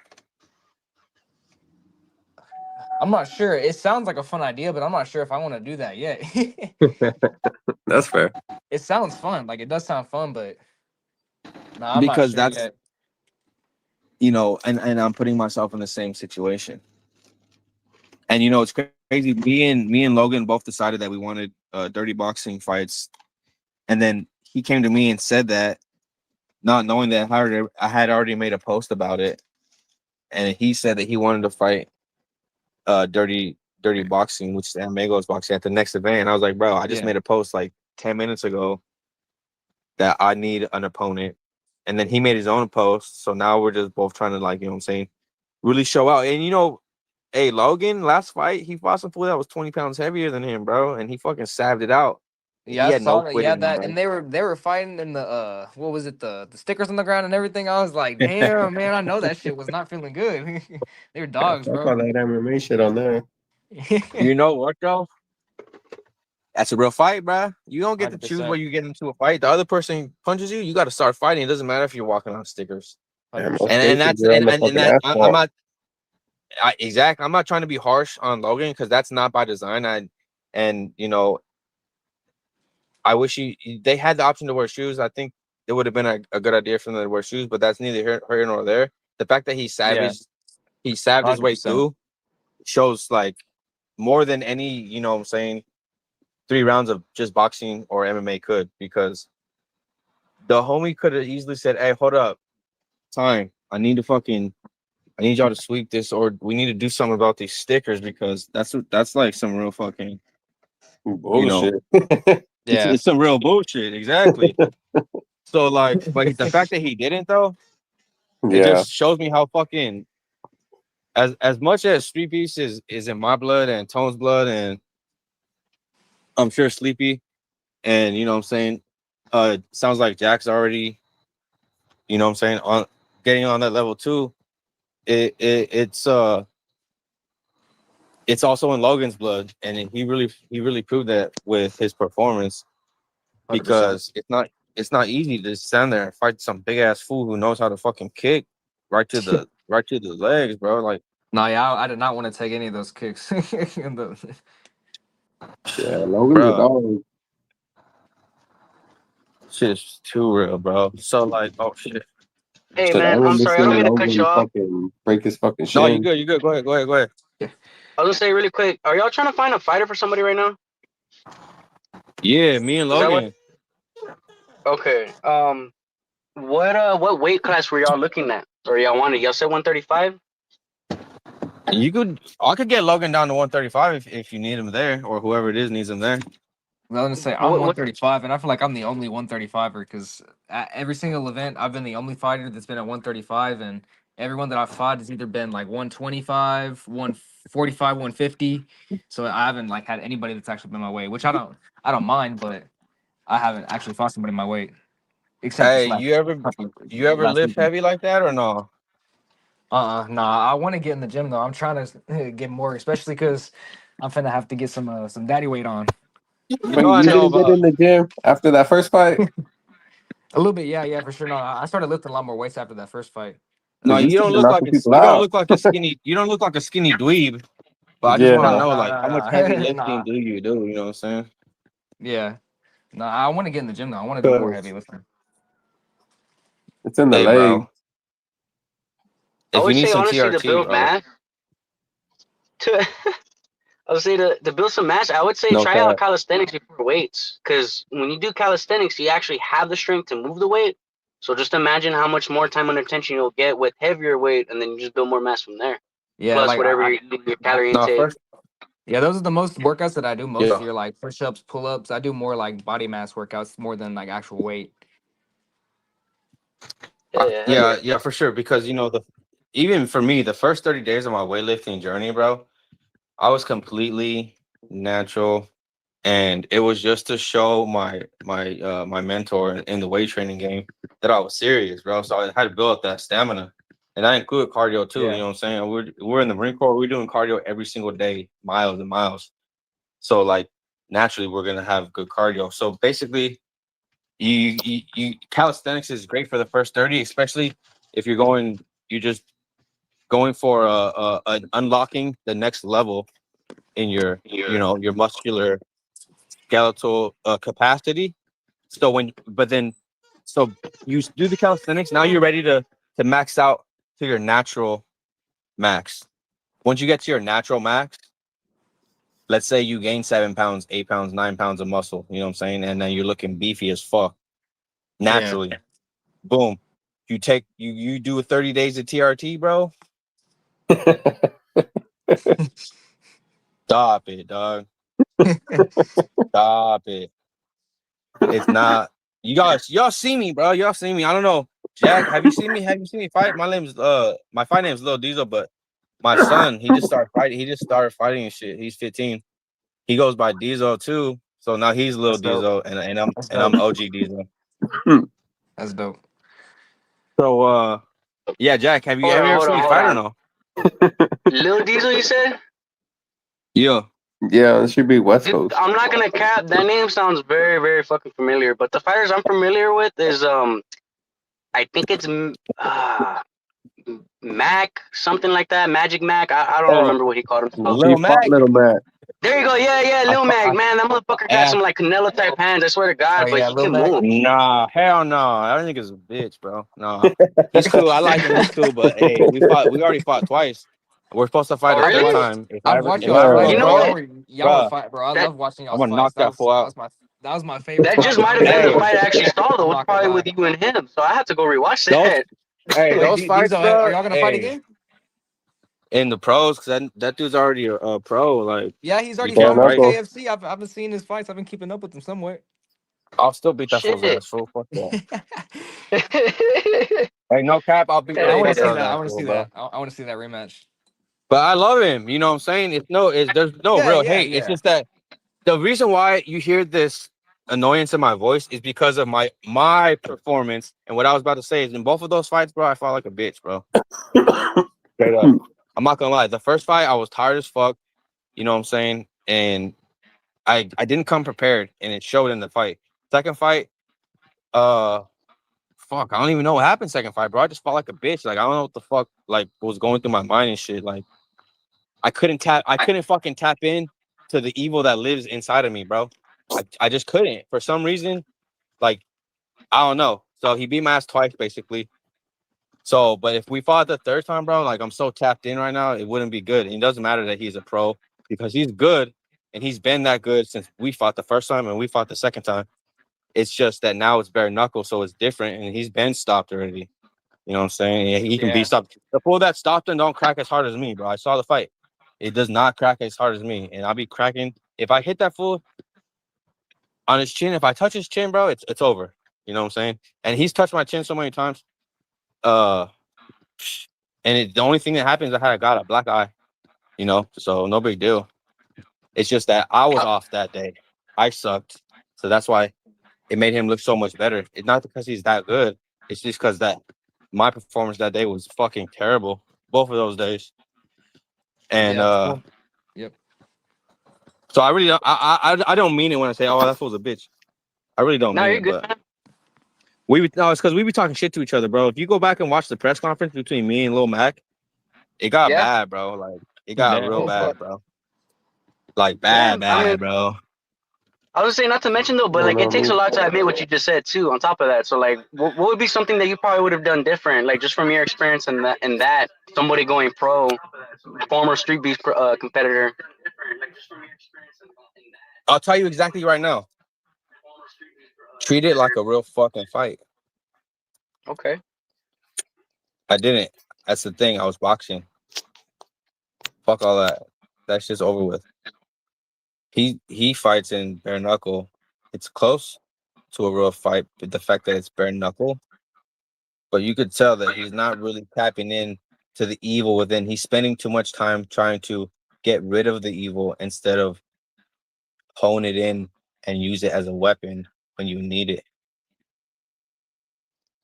And so once you get rid of it, you lose it. It's like if I'm going in there in an evil way and he's going in there in a highly motivated way, but he has a positive mindset of, you know what I'm saying?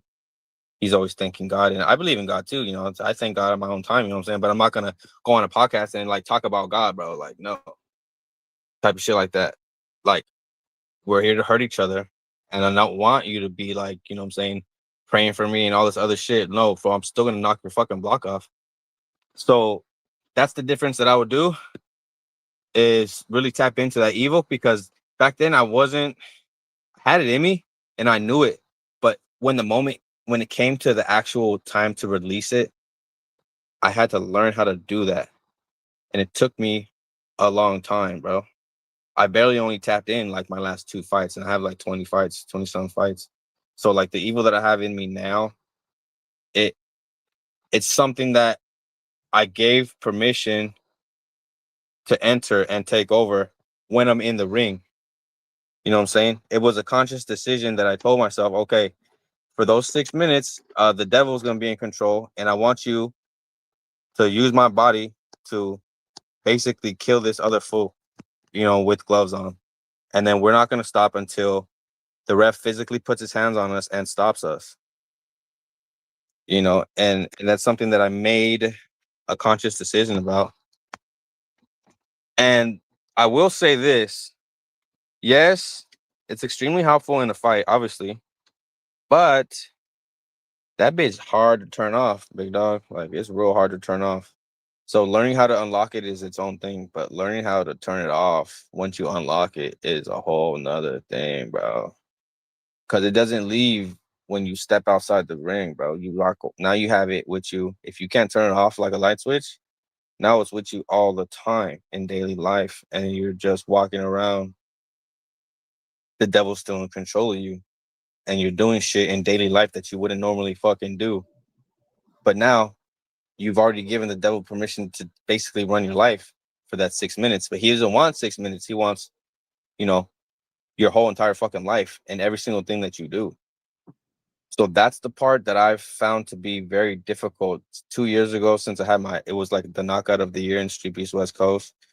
Once I unlocked that evil and I let it come in, yes, the next day I got a fucking knockout that was crazy, and it won me knockout of the year, and I really unlocked the knowledge of what I can do to someone else, and I showed myself what that feels like. So it was useful in that day, and it's helped me in my fighting skills and my mindset of fighting in and outside the ring. However, it's hindered me in other areas like, job security and stuff like that, because what does the devil want you to do? He wants you to fuck off and ruin your own life. So I've had a taste of that, and I'm coming out of it slowly but surely. You know what I'm saying? It took time to get there. It's going to take time to learn how to fucking undo all that damage that I've done to my own life. You know what I'm saying? But I think that if you can learn how to use it when you need it and then turn it off when you go home, don't bring your work home with you, then you can get surprising results in the ring or in any fight. You know what I'm saying? Because a lot of people are afraid to fight. Well, not me. I'm not afraid because I don't have to do shit. All I have to do is just sit there and watch. And my body's in control by, what I'm saying, the evil spirits that live inside of me. So like I don't really have to do shit. You know what I'm saying? I might be the vessel that they use to listen to the instructions that my homies on the sidelines who have the same evil inside of them are telling me instructions to get the results that we all want, because I want to see my boys knock someone the fuck out. They want to see me knock someone the fuck out. So if they're giving me instructions, I'm following that instructions every single to the letter. And what I'm talking about right now is Disturbing the Peace, DTP. He gave me the instructions that got me the knockout of the year in Arizona. It's Diesel versus Soldier of God. If you want to see someone get absolutely knocked out cold and in a real way, go watch that fight. The thing about it is, since then, the evil has still been, influencing me, and it's taken me like 2 years to really get a hold of it. So I think that anyone listening,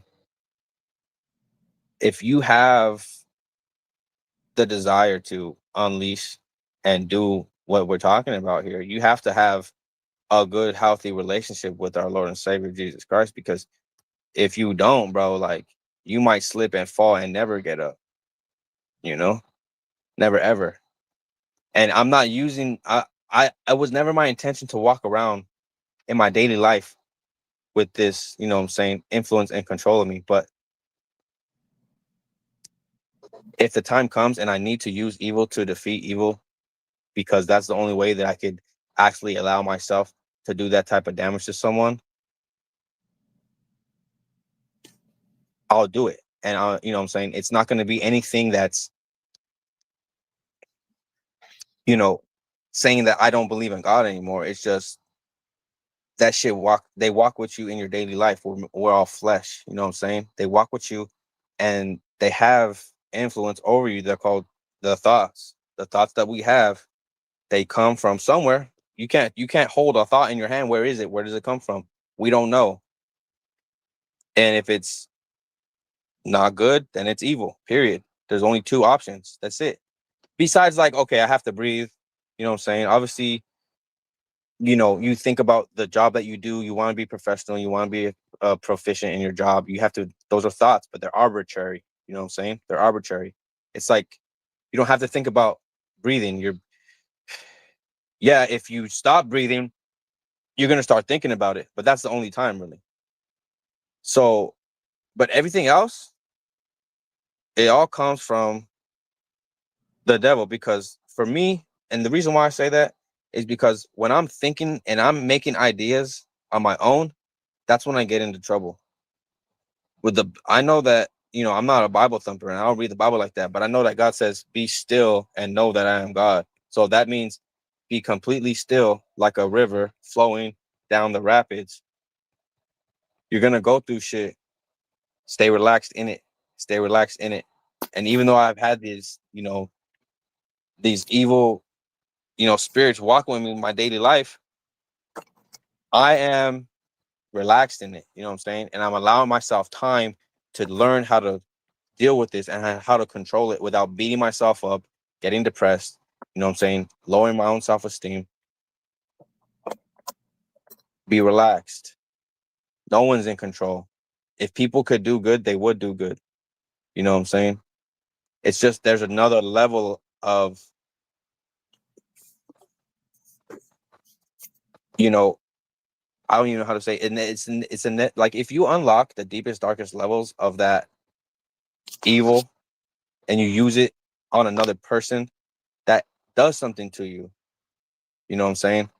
It affects you in ways that you might not be ready for. And I was aware of that, and I told myself, okay, like it's a choice that I'm willing to take. It's a risk that I'm willing to take. It's an even trade because I need to start getting knockouts, bro. Like I need to start beating people the fuck up. I cannot lose anymore. You know, that's not an option. So I need to do what the fuck I need to do. Yes, and I'm lucky in that I didn't cause too much damage, but I could definitely see how someone could do the same exact thing. And if they're not strong mentally, and if they're not strong spiritually, if they're not right with, you know what I'm saying, the higher power, with God, with Jesus Christ, if you're not right, don't do it. Don't do it. No one said you have to fucking, unlock that within yourself. So if what I'm saying is offending your senses, don't do it. This life of fighting for your life, and it could even be in defense of someone else. You're gonna have to tap if you really want to overcome that level of evil that would attack an innocent person. Like let's just say you're defending someone is attacking them for apparently no reason, and that's pure evil. That's pure fucking evil. So in order to overcome that, you need to tap in and turn into the same type of werewolf that you see there, because that's the only thing that can defeat that. So I just, I don't know. I'm pretty sure a lot of people out there could relate. And I've been talking for like a whole fucking 35 minutes. But it's just something that I understand and that I can explain intellectually in a way that people could digest it and know what the fuck I'm talking about. You know what I'm saying? Oh, hold up, hold up, hold up. The comment just fucking.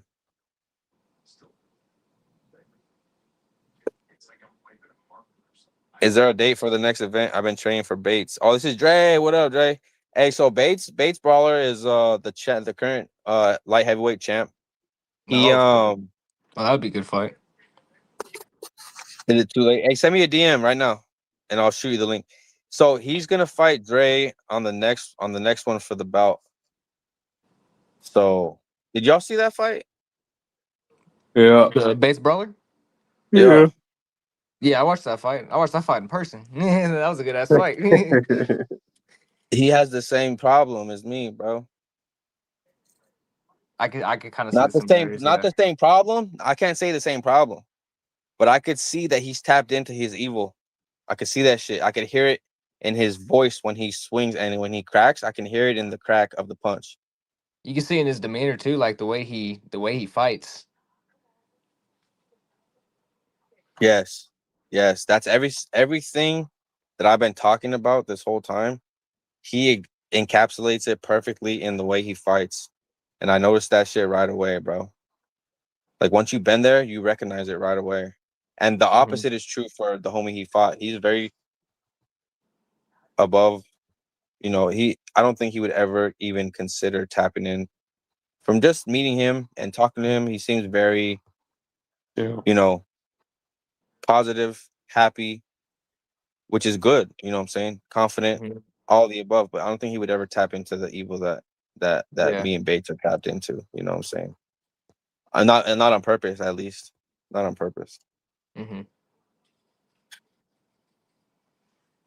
Can y'all relate to that evil part? Like, I want to hear what you guys think about I, that. I could say that I think that for everyone, it could be different, but also relatable. Like for me personally, like I have certain demons in my mind that I feel like they tell me, hey, you can't do this, or that are trying to keep me from doing what I want to do. I know what I'm capable of, and my demons trying to tell me otherwise. And then I basically say like, I go against my demons. So I'm like, nah, fuck that, fuck the demons. I'm not gonna listen to you. I'm gonna do what I know I'm capable of. And so that's kind of where I Mm. tap into. Mm-hmm. So I feel like You know like I what? said, it could be different for everyone, but like for you and the way you describe it, it makes Yeah. perfect sense how you could how it works for you. And I feel like for everyone it could be different and also relatable at the same time. So true, so true. And the demon in me was wanting to see the demon in you come out so bad, bro. And that's why I was on your ass, dude. I was like, bro, Yeah. like fucking show me, bro. Like let them fucking come out. And like we need to see you go to that place. And I think Uh-huh. that Lil Pipsqueak went to that place too, bro. He had Yeah. to. I know 100%. He wanted to keep going. Actually, I know that. the team called it. Like he even wanted to keep going now. Like for granted, I like knowing how the fight was going, he was like real loopy and like that's no disrespect. It's just he was taking a lot of damage. But I mean, like, the fight got stopped and but he had that dog. He wanted to keep going. He had that real heart mentality, and I was like, that's a real shit. Like, you can't take that away from nobody. He's ready to die, bro. 100%. It it's just like the same way you're ready to kill until the ref stops you. I'm ready to die until the ref stops me type shit. Yep. Mm-hmm. And that's what we're training for, bro. Because we've been talking about beating someone's ass this whole time. Like it's the flip side of that is someone's also training to kill and they're using you as a training tool too. The same way that you're using them as a training tool. Yeah. I mean, this shit's crazy, bro. Like what and what about you, Tone? Shit, me. I think that's my only problem. Like, I don't tap into that. Like, when I do street beefs, it's more like I just think of it as just like I honestly just think of it as like sparring, and I think that's what fucks me up because I've been in the street fights, and street fights can go a different way, and that's more when it's that's more when I'll do more shit and I can Yeah. do like certain shit, but then when I go to like sparring and shit like that, like I just think of the sparring. I always look out for the other person and shit like that.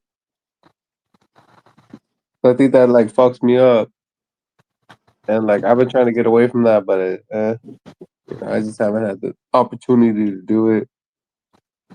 The events have been a little wacky, and whenever I start training and I'm ready for it, it's just like it's not there, or the opponent's just not like they'll quit on me, so I'm not ready to do it. Like they're not giving me the opportunity to do it. So I just been on that shit, and then even at that, like I'll get into street fights, like like in between, and like Yeah. those are some life or death shits. Like I can't get hold, especially like the type of job that I work. Like What do you do? What do you do? like I'm at a smoke shop. So, I sell the crackheads all day. So you be fighting in the street and shit? When's the last time you had a Well, fight or what? I gotta fight the crackheads, man. The crackheads try to hold us. The crackheads try to like they try to be on some bullshit. So they'll just be like, oh, like man, fuck you, this and that. Like I'll beat your ass. And I got the keys to the shop. I'll lock the door right now. We can do what we gotta do. So Mm-hmm. there's been times where I'll lock that door and I'll beat that ass. So Damn, bro. so it's like on some shit like that, like when it's like that life or death shit, or it's like that like well, I can't lose, like I can't lose in my own shop. Like those would be like some straight ass fucking knockouts, like one hitter quitters and shit like that. But like when I get into street beats, I'm all calm and I'm trying to wait the round out and shit like that. That shit fucks me up. You have to think about it way before. You know what I'm Yeah, saying? but And when it like when happens I in the moment, you just but when act. I'm in that actual fight, that's when it's that flip switch. I Yup. just can't. I just have a hard time doing it during like a street beast fight. And I was the opposite. Growing Yeah. up, it was always difficult for me to flip the switch and get violent in real life. But I was Mhm. very comfortable in the boxing ring. But Yeah. you know, I trained and boxing, and it was the same thing in boxing. Like in the ring, like I would just chill out. Like I thought of it like just as like a little sport. And then I was out there like when I was in like while I was training boxing. When we were in school and shit. We were getting fucking jumped by bullshit. You got to fight. you got jumped, bro. I got jumped hella times. Damn, I never been jumped in my life, bro. Shit, I've been jumped by like 20 dudes at one time, The fuck? multiple So, times. and you did, in those moments, you had no problem tapping in. I bet.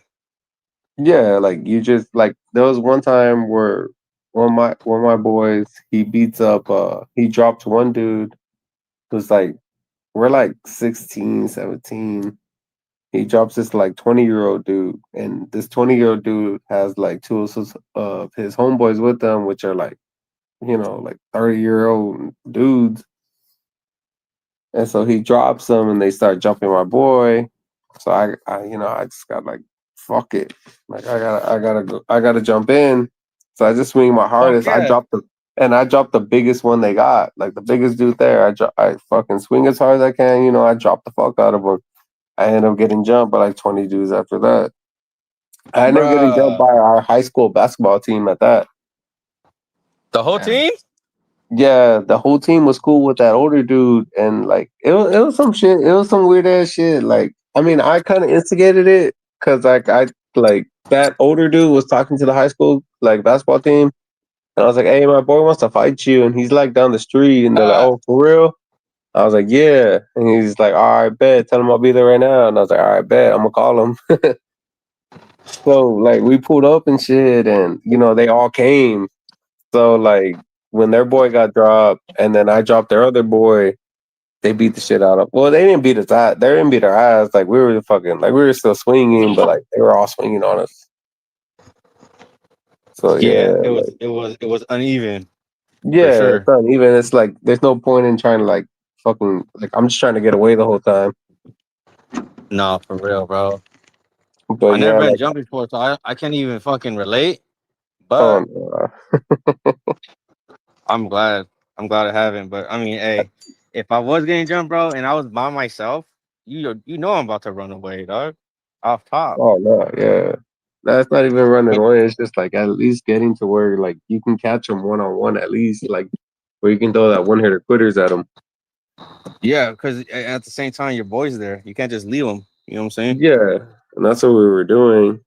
But I mean, and that's it. I've been in that shit multiple times. I've been on the wrong end of the fucking on the neighborhoods a lot of times. Bruh, that's But some I don't crazy know, like shit. And I Jack, just can't like on the one on ones. I mean, in street fights, yeah, I can fucking put it out there, but like in street beef, I can't. I don't know why. Even in sparring, I can't. I couldn't either for the longest time, bro. I'm telling you, for like 18 fights, dude, I Yeah, couldn't fucking get it. I couldn't get it together, bro. Until yeah. I finally did. Until I It's a finally weird did, thing. and then now it's like, huh? It's a weird thing to not like to know like, oh yeah, in a street fight, like I can do this, but like but Mm-hmm. then you just get tired and it's like you get to like in my first fight, like I was tired, like I hit the fuck out of him and I know I rocked him and I know I did this, but then I was just like, man, like I'm already getting tired. I don't feel like doing this. And then it's just Bro, like for you're just real. waiting for those hits. And it's just like, man, I know I can keep hitting, but I don't know. It's just weird. Hey, that's exactly how I feel in a street beef fight, bro. Because like you get to the point where you're so fucking tired, dog. It's like, bro, like I don't even want to fight no more for real. Yeah. But then, oh shit, then you keep fighting. Yeah. That's I how you think tap what in. my thing is that once I start getting tired, I start trying to save my energy to last the rest of the fight, and I think that's what fucks me up. Instead of trying to Mm-hmm. finish the fight with the whatever I got left, I try to use the rest of it to last the rest of the fight.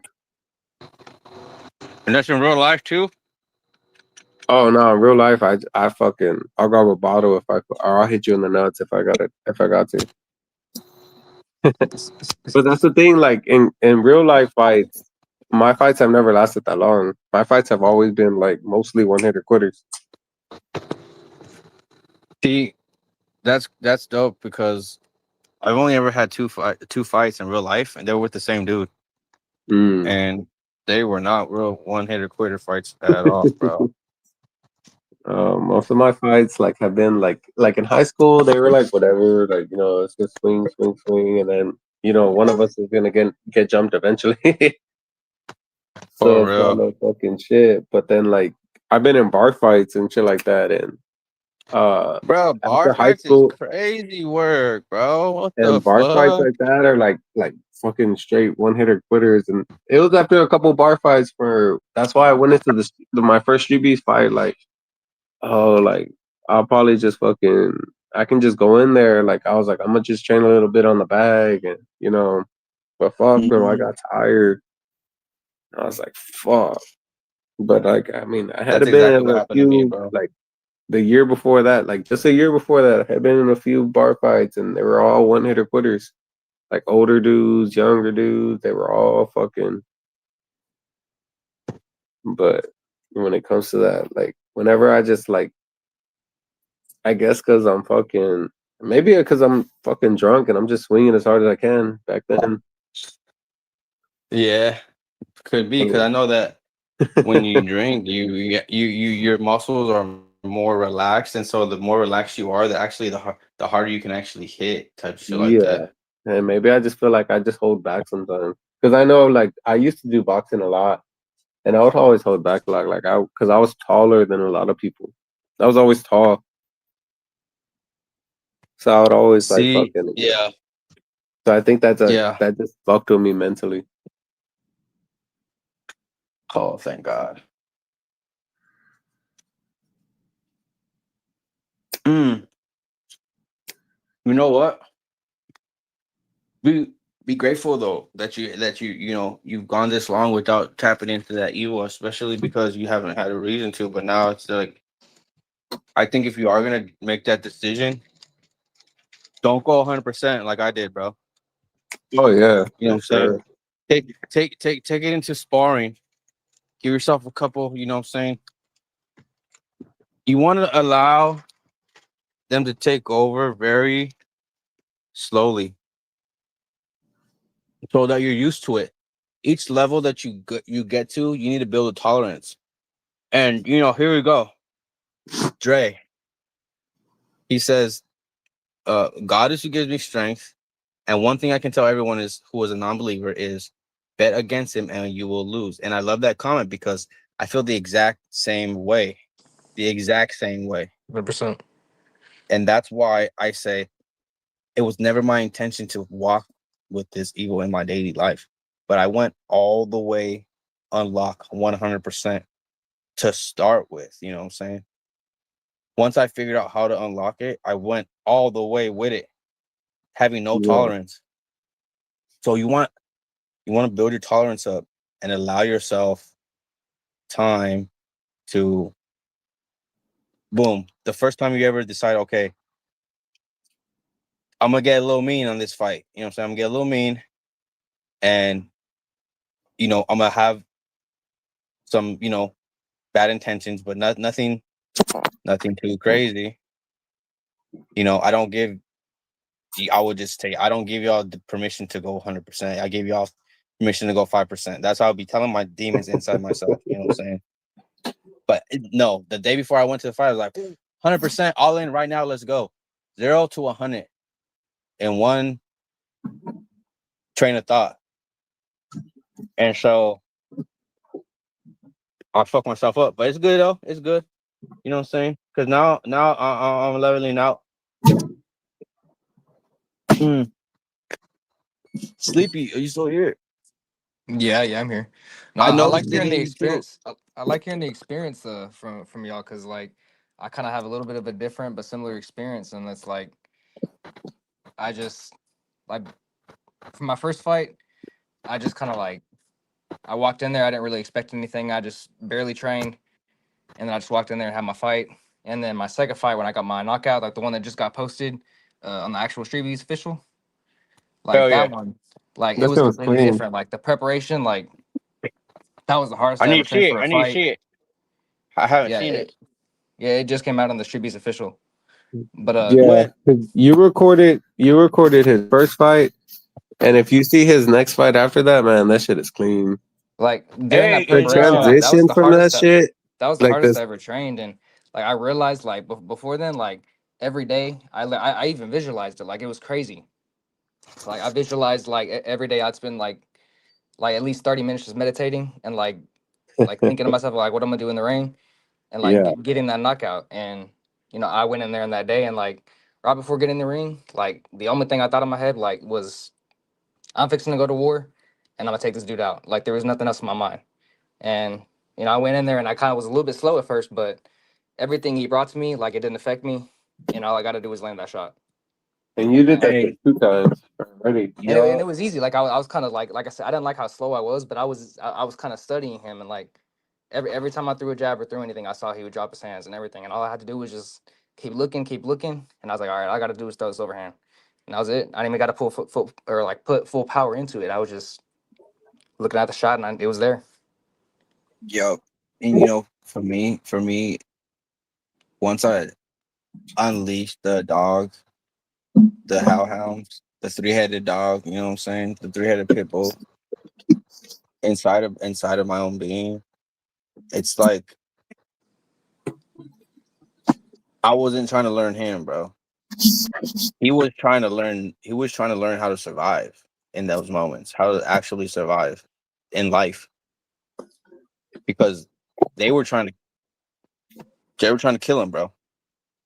The only thing that stopped it is the referee physically had to put his hands on me, and until I knocked him out.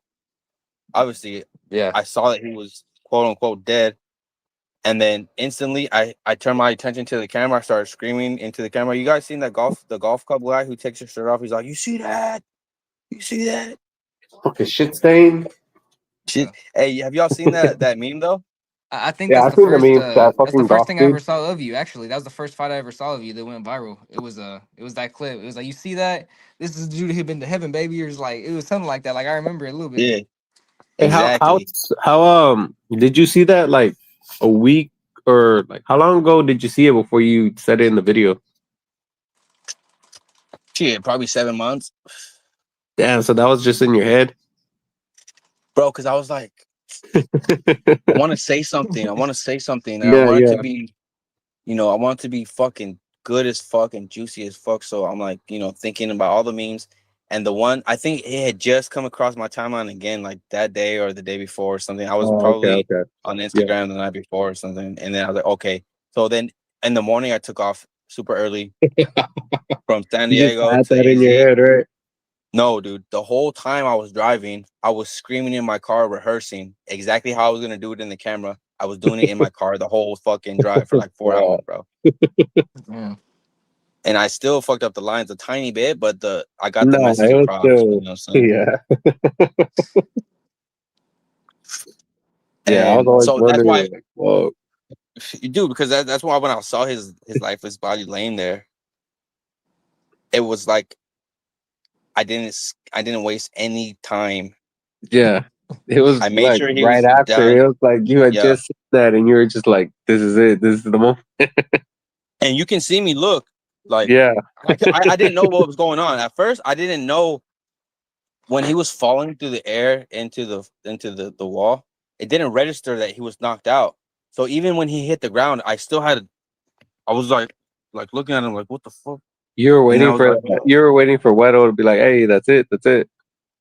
Yeah, but like, you know, it registered, but it took me like half a second to register because I was like, I was right up on him still. I was still right up on him. Yeah, And I just yeah, looked at him, you're I ready to made hit sure he was again. done, and then boom, straight to the antics, you know what I'm saying? And that's that was the evil thing to do, bro.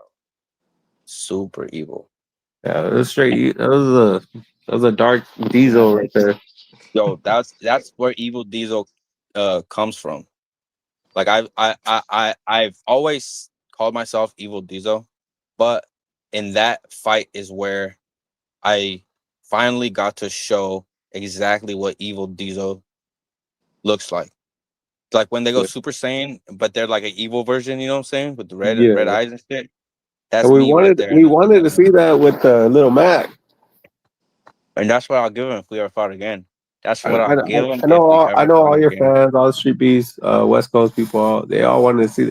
We wanted to see that. And that's why I'm so fucking sore about it, bro. Because Yeah, I was talking all big shit, talking hella shit to that fool in the press conferences. I tore his ass up from the fucking. I tore yeah, him up from the floor up, bro. Like I went all out in the press conference as evil as I possibly could. But when yeah. it came time to fight, it wasn't physically unlocked yet, and that's And that's because I why had we it need that. We actually. need that. We need it again. And he's professional in oh, he is a professional boxer. But Yeah. we could just kickbox. We could just kickbox, and then we'll both just naturally fall into boxing. I'm not gonna be kicking. I might lift my knee a couple times just to show that, you know, this is a kickboxing match. I don't want you guys to think that this is a boxing match. But I mean, I think that it would. y'all can just throw some leg kicks in the beginning, and then Mhm. just be like, it was a kickboxing fight. Maybe keep his leg a little bit and then just like get back off. So I think that's exactly what we would both do. We'd probably throw like one or two kicks each, and they would be Yeah. like just to do it, and then I would fucking just switch straight into boxing, bro, because that's where my demons want to be. They want to be boxing, and they want to put kicking is cool, but I want to put my actual fucking hands on somebody, bro. Like I want to actually use these fucking hands to beat the fuck out of someone. So And fucking it's knock like, the fuck out of somebody. bro, it's this fucking urge and this yearning that I have inside of me. I just want to fucking put my fucking hands on somebody, bro, because of all Like the like when all you the get evil that that I carry feeling in around. your glove, and you feel your knuckles push past that cushion, and it hits their face. Yeah, you connect. Yeah. That's the best fucking part. That's the best part of boxing. When you feel that fucking cushion just go away and your fucking fist just hits their fucking chin, like that's just fucking gold. Hey Diesel, did you see the that Money Mill fight? Or I think Money Mill, he did an MMA, and he's like doing basically exactly what you're talking about. Like he was fighting some dude who was like, I don't even think he even threw a leg kick, but they had the MMA gloves on, and he was just boxing them, and he got up close and he was really letting his hands go, and that's all he needed. He was just boxing them, but he just had the MMA gloves on. The other guy could have kicked him or could have probably taken him down, but it didn't Yeah. matter. Like Mill was just keeping his distance and was real smart with what he was doing. And the thing about it is too, I can wrestle like a motherfucker, bro. My first 3 fights was MMA. And you can see I can fucking wrestle, bro. So if it gets there, then we can do that. But like Yeah, yeah. for sure, we both every fight starts standing. So I'm gonna fucking use my hands. And even if I get him on the ground, I'm not trying to submit nobody, bro. I'm trying to pin him down and punch him in the fucking face as hard as I possibly can, as many times as possible. You know Yeah. what I'm saying? Fuck a submission, bro. I don't want no fucking submission. I want to fucking get on top of somebody and beat them the Yeah. fuck up. Just pound their fucking face. Exactly. And you know what's crazy? Someone who the first time I ever encountered such rage that we're talking about and tapping in, it was my baby mama, Jake, my oldest son, Lil Dizo. He's 15 now. Before he was ever born, I was with his mom in high school, and we would train in the backyard, and I would teach her all the skills, and she would spend lots of time trying to take me down, and I would not let her. But every now and again, she would get me down, and I'll pop right back up. But she would get me down. So what happened is I was cheating on her with this other female, that I hadn't been messing with. They introduced me. This other female introduced me to my BM. She Yeah. brought her to my house. So I'm like, you brought her to my house. Like, what do you want me to do? You know what I'm saying? Like, what'd you expect? Like, you know how I am. You know my energy. So why would you bring your single friends around me? Because we're not together. You know what I'm saying? We're just messing around with each other. So boom. That turned into them hating each other. And then so she walked up to my BM and punched her in the face one day. Oh, shit. And so what happened was she took her down immediately, mounted her, and punched her bare fist in the face so many fucking times to where it was scary, bro, for me to, because I wasn't there. I was like 1 minute away when they started fighting. So I'm sprinting down the road. I'm like, oh fuck, my girl's fighting right now, blah, blah, blah. I'm just fucking panicking, sprinting as fast. I don't think I've ever ran so fucking fast in my entire life. When I got there, it was over. All my BM had was a tiny scratch on her chin. And I'm like, what the fuck? Because we're on the phone when the fight started. So I heard the phone drop and boom, that's when I took off sprinting. So when I got there, I was like, what the fuck happened? Because he wasn't answering her phone. I was like, fuck the phone. Boom. I got there. She had one little scratch. And she was still like, all fucking hyped up and shit. She's like, fuck, this is... The other girl was across the street. I didn't know. And then I'm looking around, I'm saying, peeping the scene. And I see her in the distance. And she has her sweater up like that, her hoodie. And my BM was like, they got my phone. They got my phone.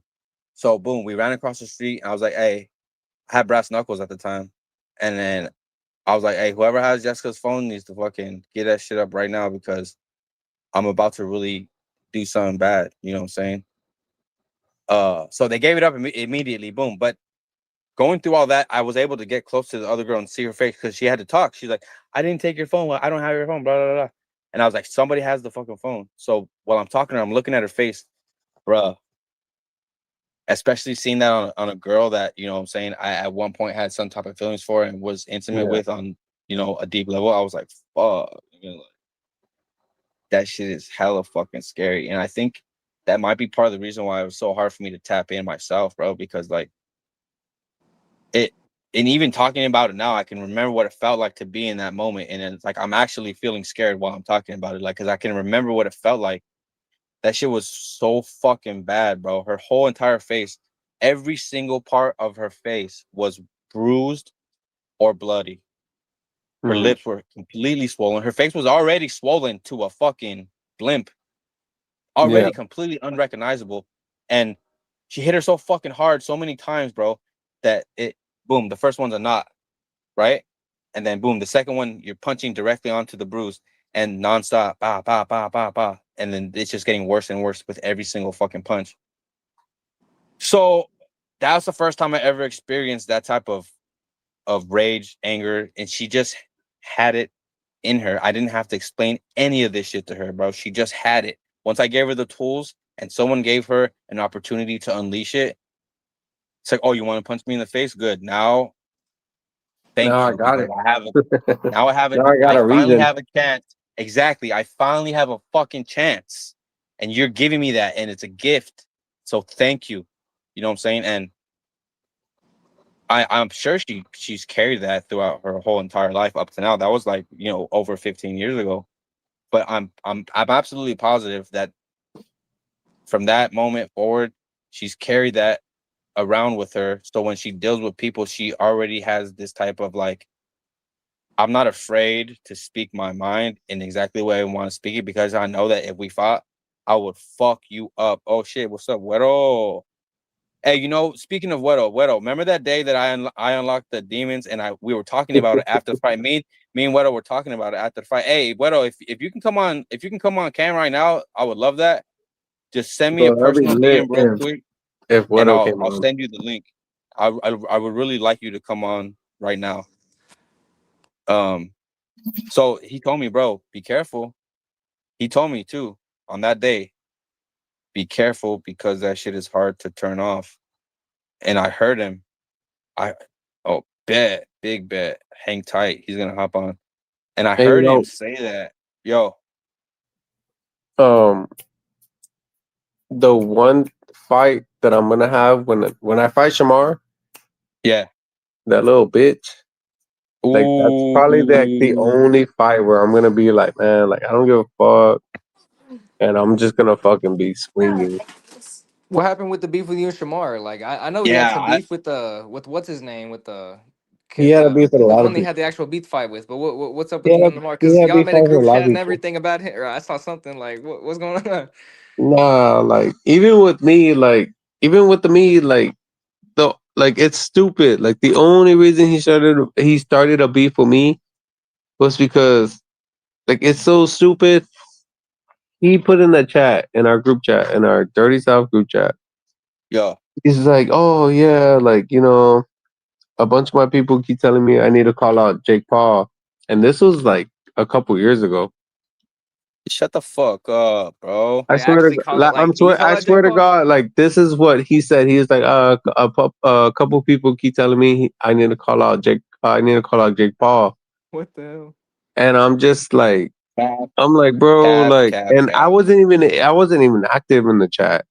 Like I would just like people's shit. Yeah, I wouldn't like really comment, and I was liking people's shit. Like I saw their like all their beef and all this shit. This was like a few years ago. I think this was before he fought fucking who was Jake Paul's last fight? This is before he even fought I think Tyson Fury or his brother. Oh, But okay, like okay. he was like, I like people were telling me I should call out Jake Paul, and I was like, bro, like for real, like you're kind of like he was already talking shit to everybody else, and I was like, hey man, like I mean you're hyping it, and he was like, man, you don't even know what the fuck you're talking about. Like I don't even know who the fuck you are, and like I said, like I was just liking shit in the comments. I wasn't, and he was like, you're just like I don't even know who the fuck you are, and this and that. I was like, dude, I'm just telling you, like if you're in here trying to talk shit to everybody else and saying you're gonna call out Jake Paul and you just lost a Hitman. Oh, Like that was right after the event that I was that at with was right Sleepy after Junior. that was right after that college bar event. That was where I met Sleepy, and I was there recording and shit. Yeah, Remember? yeah, Yeah, I yeah. remember that event. Yeah, And that was my you first fought that fight. event. Hey, you fought that Yeah. event. So he's trying to say like, oh, like my people are trying to tell me to call out Jake Paul, and I told him I was like, I don't know about that. And he's like, man, shut the fuck up, you dick rider, and this and this and all. I was like, man, bro, like what the fuck you talking about? Like nobody even knows who the fuck you are. And I was like, well, I mean, I fought here, like I fought at least like I had fought like 3 times at that time, and I was like, well, I mean, I fought here a couple times already. Like I'm not like trying to fucking go off on you. I'm just saying. He said, "Nah, you fucking trash and this and this." And that. You know his mouth. Bruh. Like it just went off from there, and it just went on for years. And then this motherfucker just been going and going and going and going, and it's been on for so many years that this dude's in my inbox. I don't even reply no more. He's just in my inbox, bitch, pussy, faggot, pussy. I'ma fuck you up. I'ma make sure no one ever fucking recognizes you. Like I'ma fuck you up so bad. Like just constantly, and with no reply. I won't even reply to him. And he's just boom, boom, boom, boom, boom. And What then when it the gets down fuck? to it, where I tell him like, okay, like when we went to when he showed up in San Antonio. And he was like, "Oh yeah, I'm here. Like, what's the event?" And like, that whole debacle with the event happened, and where we didn't know what was gonna happen. And I was like, you know what? I told everybody, well, we'll do it here, which is down the street from where he said he was at. And I told him, like, it's right here. And they called him on the phone, like, "Hey, where you at?" "Oh, I'm gonna be there. I'm gonna be there." Nothing, nothing, nothing. He didn't want to fucking show up. He drove this dude's from like fucking Indiana. This dude drove across half the fucking country, drove down here just to go to SeaWorld. Yeah. You know what? I don't like Diesel, that can y'all hear because me? yo, sound check, sound check. Yeah. Yeah, can you hear me? You hear me? Yes, Who sir. we got in here? Who we got in here right now? Hey, Sleepy we Junior, and I don't know. Yeah, IDK. IDK. Maybe I Yep. met I don't Weddle. know. What's up? What's What's up, up? man? And he's been to the west. He's been to the west. Yeah. I recognize him. Damn, it's my headset. Hey, you know what? Hang tight. Let me get my laptop real quick because this headset on this phone ain't working. All right. Yep. I think where Hey, else fought at the same event that that my first fight was. He fought over there too. he's fought there, yeah, but he wasn't at your first event that you first fought at. You and Yeah. High C. He He wasn't wasn't there over for there. that one, but Are he you sure? Mm-mm. no, Oh, yeah, No, I'm he wasn't positive. there. But he was at another event where he fought Dangerous. okay, yeah. Cause I could have sworn I saw like something on the Dirty South with him like fight on Dirty South at least. No, yeah, It looks the same. he came to a Dallas event. Oh, okay. He came to the Dallas event before that college event. Bruh, that event was everything to me, dog. Yeah. That Oh was a dope yeah. event. That's when Diesel went. See, Diesel went to that college event. Oh I yeah, fought you there fought that too. one college that you fought that one college dude, right? I Yeah. fought the fool who thought he was buff and shit. I was like, Yeah, bruh, that Yeah. shit was I have a fucking shirt on funny. right now. Let me take my shirt off real quick. He's like, I'll put me up against anybody. I was like, all right, bet. I gave someone the camera. I took my shirt off. I was like, all right, let's do this. And then, yeah, hey, no bullshit, bro. I was probably going like 40% the whole time. Yeah, Yeah, you can that kind shit of was tell. You can fucking kind of tell cool. when you watch it back. You can kind of tell. But towards the end there, he started getting kind of cocky. So Well, yeah, and then he started turning up, and then we saw what happened. and bro, the minute that I turned up just to like 65%, he fell into the cage, bro. And I gave him that same look that I gave fucking Soldier of God once I knocked him out. You know what I'm saying? I gave him that same look. And he just looked up at me like, damn, he just would put me on my ass, and then he made it look hell easy. He's like, why'd you do that to me? Yeah. Exactly. I think he knew he fucked up. He knew he fucked up because in that moment, He number one, dragged he it. realized that exactly. He realized that he's not him, and he realized that I was taking it easy because the moment that I turned up, just for like a second, I put his ass down, and Yeah. you It could was see the supposed to be something realization on his friendly. face. Yeah. Yeah, and Me and I think Diesel that was supposed to spar after that, and that guy wanted to take it longer, and then the fucking owners got all fucking bitchy about it, and I remember that. Yeah. I think that's the only reason why we didn't because we had to shut down and shit. Where's Wedo at? It'll take it forever. As soon as Wedo gets in, I'm gonna pass him the mic because I really want him to talk about that day that yeah, he saw people beat. Weddle saw when he saw the fighters in Dirty South, and he knows how the Dirty South is. Mm-hmm. Like he saw a And he's full fought. event. Him and Wade were there during a full event, and like that shit is just fucking like a lot of fighters down here. Like they're just trying to fight to get the fuck out of there. It's They're not different, trying bro. to fight to fucking to look pretty and all this other shit. They're just trying to fight to get the fuck out of there. And It's a so lot of them different. aren't trying to Yeah, go for those 100%. rounds. And I like the Dirty South. I like the fact that it's all love, but it's just a different type of vibe that we have on the West Coast where, what I'm saying, from the very beginning, we would have pop-up lives like this, with each other Yeah. for hours at a time, bro. Just Oh chopping it yeah, I down. get that. Like a lot of the things with us is it's more of a from what it's been before is a lot of like Cody would be like, hey, well, this event's coming up in a couple months. He'll start promoting it a month before, and then everyone gets hyped up, or like a month before, and then we go and fight. But when you get there, like when it's one of those big events, like dude, we have like 30, 40 fucking fights, and all those dudes are just trying to fight and get there, and you like that college bar was one of the low events. Yeah. And like if you've been there at one of the high events, man, like everyone's just trying to get there. They're trying to fight. They're trying to get this shit over with. There ain't nobody trying to fucking sit there and fucking play around. Yep. Like Yeah, we got a lot of fights to get through, and everyone's just trying to fucking like we've been waiting for a long time, especially with the way that we have it, where it's not like like a waiting list. It's more of like 3-4 month waiting list. When they show up, they're like, "Hey, like let's get this shit popping." eager. And yeah, so everyone gets there, they're like, once they do their weigh-ins, like, all right, let's go, let's go, let's go, let's go. And then you got like 30 fucking fights, so you're fucking imagine you're fucking seeing 10, 15, 20 fucking fights in front of you, and then you just like, man, like I just want to get my shit over with. I'm the opposite, bro. I dread it. I used to Yeah. dread it until I unlocked. I hate being the last fighter. I was the last fighter at the last event I fought at, and that shit fucking sucked. I don't All think the I would energy enjoy that either. already. I wouldn't like that.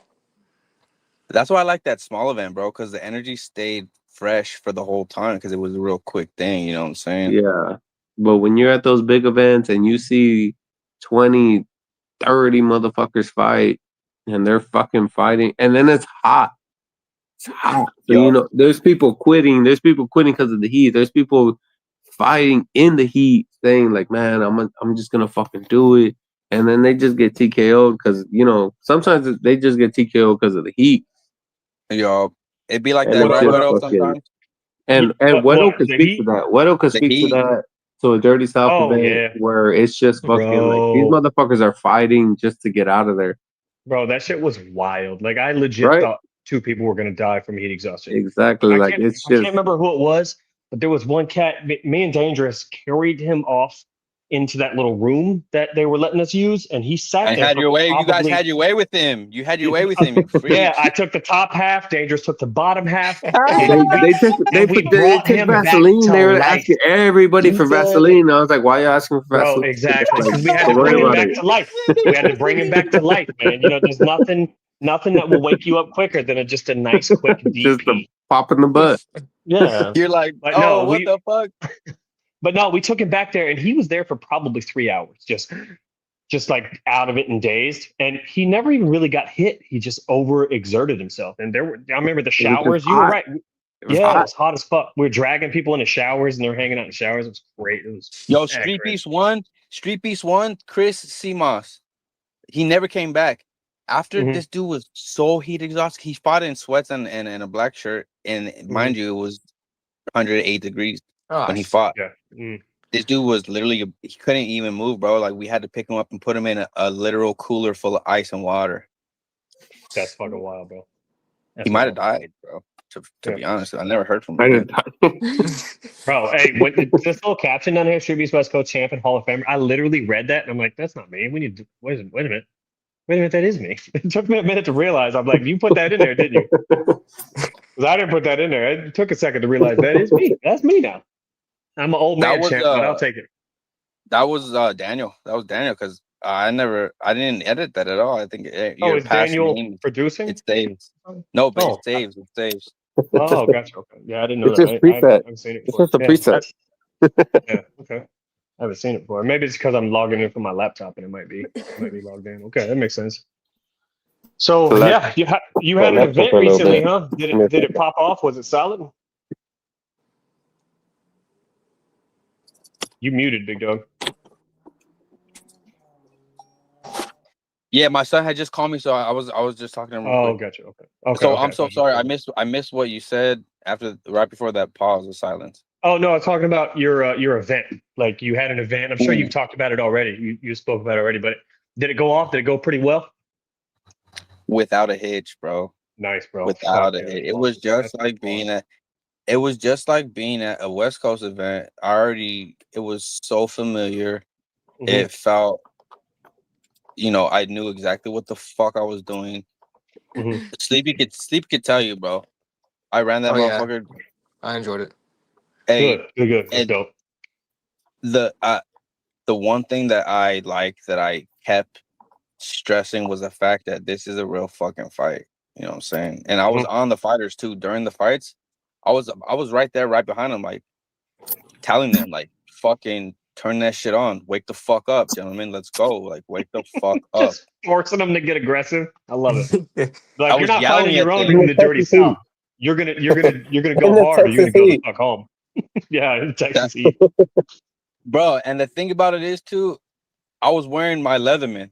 So Yeah. I wasn't giving a fuck Oh, about the yeah. heat. I didn't feel bad at all, bro. I had a beanie on and my fucking Hall of Fame jacket You're the in whole style. time. That's nuts, bro. Yeah, So these I will was look like, hot. Nuts. Fuck. I was, Yeah. hey, my wife was like, you didn't have to wear it the whole event, even between the fights. I was like, no, I wasn't gonna Did your take that wife shit off. go? Did your wife go? No, but I told her all about it, and then Mhm. I was like, it's part of my, it's my Yeah. duty to stay in character, and staying in character means staying in costume. You know what I'm saying? The whole time. This is not because this is not. I'm not acting. Yes, I'm treating it like I'm an actor, like it's a set mentally, but that's Mhm. really who I am. Like, I want to wear the fucking jacket so people can look at it and see it. If I don't wear it, what's the point of even owning it? You know what I'm saying? Nah, I feel bad. My shit hangs in the closet. No, Like I've I'm never afraid to worn. get something on it or stain it or something. You know what I mean? I'm Well, like nervous about that. I'm the same way, and I've never worn it out. I've worn it out one time when I went looking for trouble. I was looking for it was a private situation where I was trying to find somebody, and I was ready to get down at all times. So I put it on because I was in the mode of fighting for real. So I was like, all right, it fits, it looks good, and it Why are you fits my fighting mood. people? Why are you fighting people? I didn't find them. But I know, but what we don't fight people outside the ring, big dog. That's how you go to jail. Like our homie You know Flo Dub what? in jail for that same shit right now. Okay, but Like that's what I wanted you to come on and talk about, bro, because ever what? since I unlocked that evil, I've been willing to be evil. You know what I'm saying? And we talked about this in Yeah, the DMs you before. You got. remember? We did. You got to draw a line, man. Diesel can be evil, but David needs to take care of his family first. You know what I Oh mean? yeah. Like Wedo has no problem punching somebody in the face, but Anthony, like you could tell me to fuck off in the middle of the street and say have a good day, and I'm gonna go home to my family because I have a lot to lose, and you got a lot to lose right now too, brother. You gotta keep an eye on that. Hey, I You want appreciate you, you want because some other man raising your kids? No, you do not. no, No. because Your ass go to and jail for 30 years. Somebody gonna have to.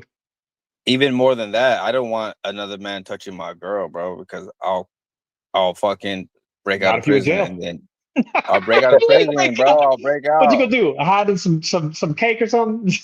I'm smart as Yeah, fuck, out of bro. prison. But I'll find a Nah, way out for nah. just long You enough. might be able to. Yeah, you might be able to. Just long enough. I don't need a whole month. I just need 2 days, bro. I'll get Mhm. out. I already know. I Handle already business. planned. I already thought it through. I've already thought it Yeah. through. Get out. Get the name. Give it to my people. Find out the info that I need. Get to where I need to be. Do what I need to do, and then go back Yeah. I willingly. hope it never happens because this conversation right here is another 30 years. They'll start stacking them Well, shits up. You be gone forever. and that's the thing about it, bro. Walking around with that evil inside of you and letting it be on the surface at all times. That's the type of mindset and the type of thought processes that, and I'm not even going through none of that at the moment, but I'm putting myself through it, and I'm willing to take it that far when I shouldn't be. Absolutely. Yeah, you And definitely shouldn't be. Like, the whole you time got I to know tone that that down, big dog. I shouldn't be. I shouldn't be willing to go that far. But that's the dangers of tapping in to that, that evil that we all carry around because of anger that it's a human condition. We go through things, and we feel helpless. That helplessness turns into anger for me. And then I just, I put it somewhere, and I never fucking tapped into it. I always had it there, just chilling until that Mhm. day that I did. And then right after the fight, I was telling you exactly what I'm telling you now. And just walk us through what it was like for you to ref that fight. And did you notice anything different in me? And after the fight, like from beginning to end, like walk us through, your frame of mind in those moments. Are you talking about the Soldier of God fight? Yeah. I mean, so as far as you specifically and your mentals and the struggles that you went through, I didn't really see any of that for months. I mean, I think when you and I talked in the DMs, what maybe 2 months ago, something like that. Yeah, like 4 or 5, 6 months ago, some shit like that. Yeah, some it may have been. I know it was since January. But yeah, Yeah. it was. Yeah, I don't know, and I'm will just be candid, right? I'm very blunt. I don't know that it has anything to do with the fighting portion. That just looked like somebody who fought a good fight. You caught him with that overhand. It's beautiful. Honestly, when I saw him hit the fucking cage, I was afraid because this is my house. I do not need a motherfucker dying at my house. You know what I mean? I don't need that shit. Like I just don't need it. But I mean, he got up, he was fine. You know what I mean? He went on to fight several more fights, some really, really good fights. So he's fine, obviously. But Yep. like in my mind, and this is just what I've seen. I've known you for what, 4 years now. It's not so much that your fight, your Diesel came out and this evil side came out. It's more you're trying to find your place in the world. You know what I mean? You're at the age where you're like, who do I want to be? There's this bad Yeah. motherfucker that knocks people out. That's kind of vicious. Will fight anybody anytime. Drugs, bitches, whatever. And then there's this other guy that family man wants to take care of it and be there for his family. And those two Yep. halves, they fight each other all the time. Now we all Mhm. have that half. Like that's why I fight, because that I get my time in the cage, and that's when I'm Leto, and that's when I tap into that aggression and stuff. But all the other time, I just try to be that calm family man, because it's like life is way too short to carry that rage with you. You know what I mean? Mm-hmm. Yeah. So Are we gonna see another Soldier God versus Diesel? no, I think Soldier God's moved on from Street Beast, Oh, as he he did? should, have. To be honest with you, he's an MMA fighter, and he's a Okay. solid MMA fighter. And I think he's fighting on the AMI circuit right now. So I Oh, mean, I okay. think that's the best place for him. Like when you're a young dude and you wanna see what you can do, that's where you need to be. Like start out in Street Beefs, get a taste for it. Win or lose. Like honestly, you did the man a favor. Like if he's gonna go out there, he's not afraid of getting knocked out anymore, because he knows Tasted it. yeah, he takes it. It's not that bad. Now he can go out and he can really push himself to see who he can be. You know what I mean? Especially So- to be knocked out like that and to keep going, like that's gonna push him forward. Yeah, it's impressive as fuck. Because if I You get know what knocked hurt- out like that, y'all will never fucking see me again, bro. You know what Right. Hey, that's a fact. But you know what hurt him more than the knockout was my antics immediately after I realized that he was knocked out. Yeah, you were a bit of a dick. Hey, All but right, just as to be a ref, honest, I love you, Diesel. That was a bit dickish. hey, as a ref, you were there live. You saw it in person. Like, what were your thoughts in that moment too? I didn't see that. And so as the ref, fighter safety is my main goal. I went straight to him. That's the only thing I saw. So I Okay, didn't I like see that. your screaming into the camera until the fight dropped.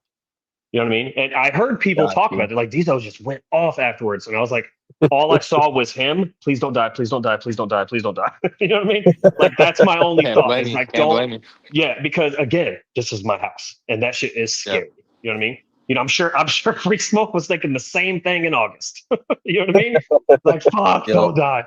Yeah, because he was out for a minute. So it's a scary situation, but that was my main focus. I have to say, like I said, I think you're what, 30, 34? 33. 33. We all go through a time period in our lives around that time where we're like, who the fuck do we want to be? You know what I mean? Because when you're young, you're running out there, you're full of fucking testosterone, you're fucking anything that moves. You're doing drugs, you're drinking, you're hanging out, you're bullshitting.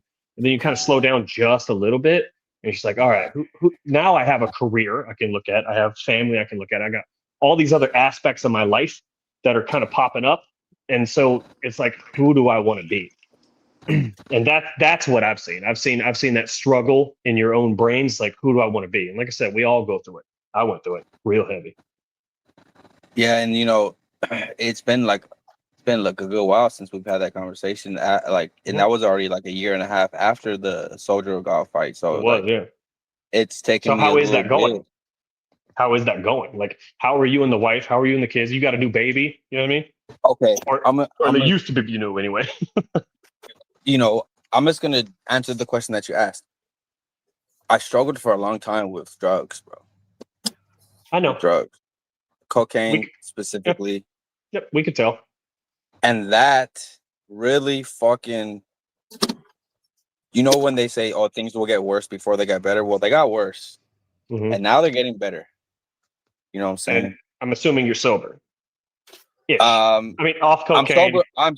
I'm sober right now, today, I just saw. and Weren't that's you just smoking right now? Weren't you literally no. just smoking? This tobacco. He said And I don't sober. count. Okay, I don't okay, count. okay, okay. Got you. I don't count That's fine. weed. That's I don't legit. count. Okay. Yeah, I don't count weed. I don't count weed in that either. So I'll be smoking from time to time some bud, but it gets Definitely me make sure you it gets me count so the weed though. well. It gets me so fucking high that I only smoke like once a month at the most. Yeah. So Okay, I that's not don't. bad. That's not bad. You know, Yeah. But when weed is a habit, it changes your personality, and when you come off of it, you get cranky. A lot. Well, not everybody, but a lot of people do. I know I do. I know a lot of people who indifferent, do. You get a little cranky. Yeah. indifferent at the most, at the least. Hey, all praise to the Most High for sure, bro. And you know what? That's the thing about it too. I know you're an atheist, right, or agnostic? Yeah. Not an atheist. I don't believe in shit. So I know that, but and you know, hey, you still believe in something. It's just not God. You believe in your family. You believe in I being believe in there for me. them. I You believe know, in you me. believe. Hey, respect, because what I believe is that the kingdom of God is within us. So you believe in you. That's the beauty. From my perspective, that's you believing in God's most beautiful creation. You know what I'm saying? And that's still a Did you test. just call me God's most beautiful creation? I fuck with that Of heavy, bro. of course I did, bro. Because I'm gonna say that like too. Like, you you mean so much to me. What happened? Yeah, you mean so much to me, bro. That's like how I see you. You know what I'm saying? And that's how I see all my people. You know what I'm saying? I see them as the most beautiful thing ever created. And that's how I see myself too. But Mm. I understand that I'm a human and I have this animal body and there's, you know, human things that we go through. So I'm not beating myself up about it, but I'm also not I don't want to be here. I don't want to be Yeah. here. I want to get through this and look back already. I want to already start looking back. So to answer your question, right now I I go to NA meetings weekly. Mhm. Well, really, they're AA Smart. meetings Good. because the NA meetings are Yeah. like 45 minutes away. So I just go to AA. That But works. I still talk about cocaine even in the AA meetings, and they always tell me, "Oh, we have NA for that." I'm like, "Not yet, but I like it here. I like you guys. I already know you guys. You know what I'm saying?" So they don't tell me I can't come back. They just They heavily must push have the seen you NA fight. meeting. They I've never actually even talked about fighting in the Yeah. meetings. But so basically, so I'm doing that. So that's helping me undo some of the damage that I've done over the last couple years. Mhm. That's I think the biggest part for me of going to the meetings is I'm learning that it's okay to make amends, to say sorry, to be wrong. It's okay to recognize that something you did hurt the other person and immediately apologize. It's okay, you know. Absolutely. That's fucking huge. I And apologize to that's my the kids all the time because I make and that's mistakes. bro, and that's the biggest takeaway that I've gotten in these last like 2 months that I've been going. So there's that. And as far as my wife goes, I've stopped talking to I stopped talking to every other bitch Good.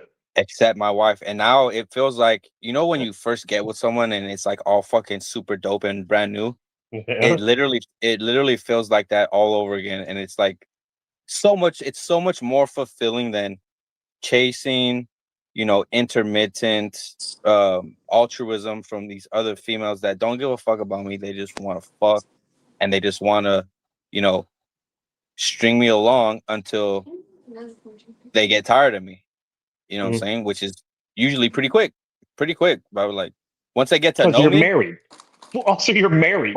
Like, I'm there's no, you got a whole. What do you say? He's got a whole hey, ass wife at the house, bro. Looks hey, like I The probably would side help bitches, out. family. are side bitches for a short period of time. They don't stick around for very long. You know what I mean? hey, that's a fucking fact, bro. Because my wife be going through my shit and she be so like it to me, it got to the point where I'm starting to think to myself, I do not want her to do the same shit that I'm doing because I'm pushing her to the limit to where She hasn't broke yet, but she's about to break and snap and go and start a new relationship with someone else. And just the thought of that alone, it just ate me up inside so deep that I was like, all right, you know, I'm done talking to other bitches, bro. Because and that coupled with the fact that these other bitches, they treat me good for a little bit, but then they treat me like shit very abruptly, bro. Like from one day to the next, Yeah. it's a switch. Let me ask you a question. Think about this for you Yeah. answer.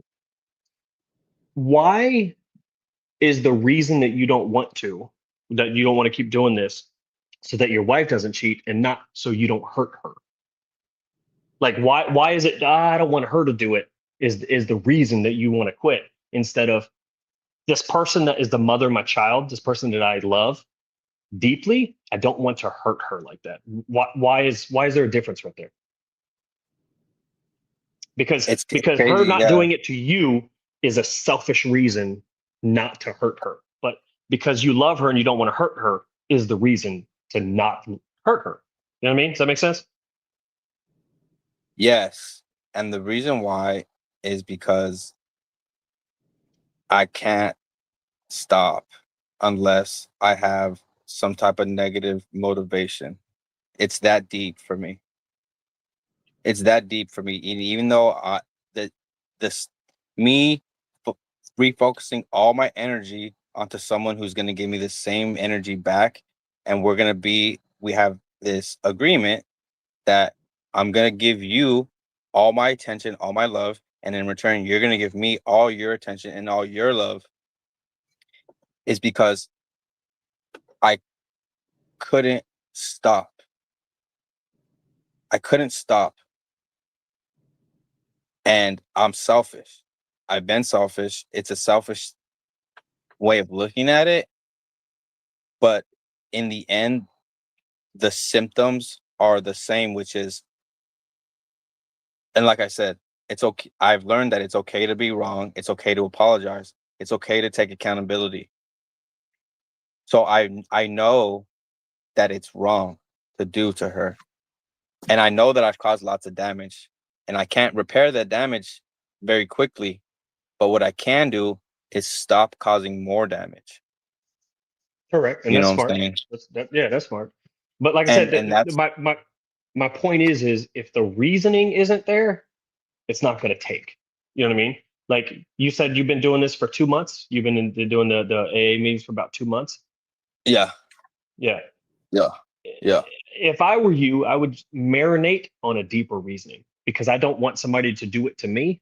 Is it can only go so deep. I think it'll last you for a few months, but you got to look that woman in the face and go, I never want to hurt you like this again. And you got to mean it, because taking accountability for oneself is awesome. But on the other side of that, you have to fix it and you have to fix it permanently, because the one thing that she doesn't do right now is trust you, and I don't even have to be there to know that. Like, And I understand that, you know what I'm saying? And the fact that she's been so trustworthy when I haven't, mhm. it's like, okay, it's fucked up. It's fucked up. And it makes me, and I haven't said this out loud to anybody, except I'm about to say it right now. It makes me feel like a piece of shit when I'm by myself. And to cover up that pain, I just keep doing it more and more and more. But it doesn't work. It doesn't work. So it's a perpetual cycle. And like I told Now, you that one time, every time you fuck around with somebody that's not the person you're with, the little piece of you goes with that person. A little piece of your relationship goes with that person. And you're right about that. it's tough to get back, man. It's very tough. And No, you're like absolutely right. the peace that you get in your heart, like my wife right now can walk in here and pick up my phone, my laptop, anything I have and go through it with impunity. She doesn't because she trusts me, but she could. She would find a single thing. And the peace that I get from knowing that she's like, hey, can I use your phone? And I just toss it to her. You know what I mean? Is a piece that's worth its weight in gold for me. You know what I mean? It really is. And it's like I can do that to her right now, and it wouldn't be any problem. But if she Nowadays, I'm lazy, so I haven't deleted every single number. I haven't deleted every single message, but I have stopped talking to the bitches. I've stopped. Well, why haven't you deleted all that stuff? Why not get it out of your phone and completely start fresh? Like if you want to Just commit to this and you want to keep this it, woman in your life, I am. I am going to. I am going to probably, right after this, I'll do it. But the thing about it is, it's like right after once this, I'm on it. I'm once, on it. That's right. once I'm there, bro.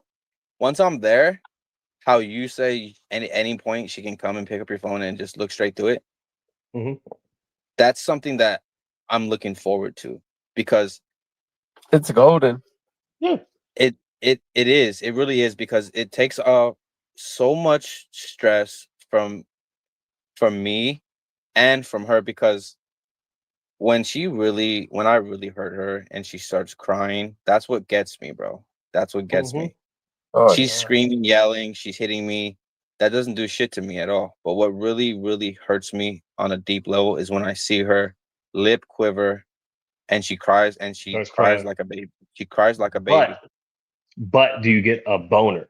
Because when my girl cries, I just get a boner for some reason. I don't know why.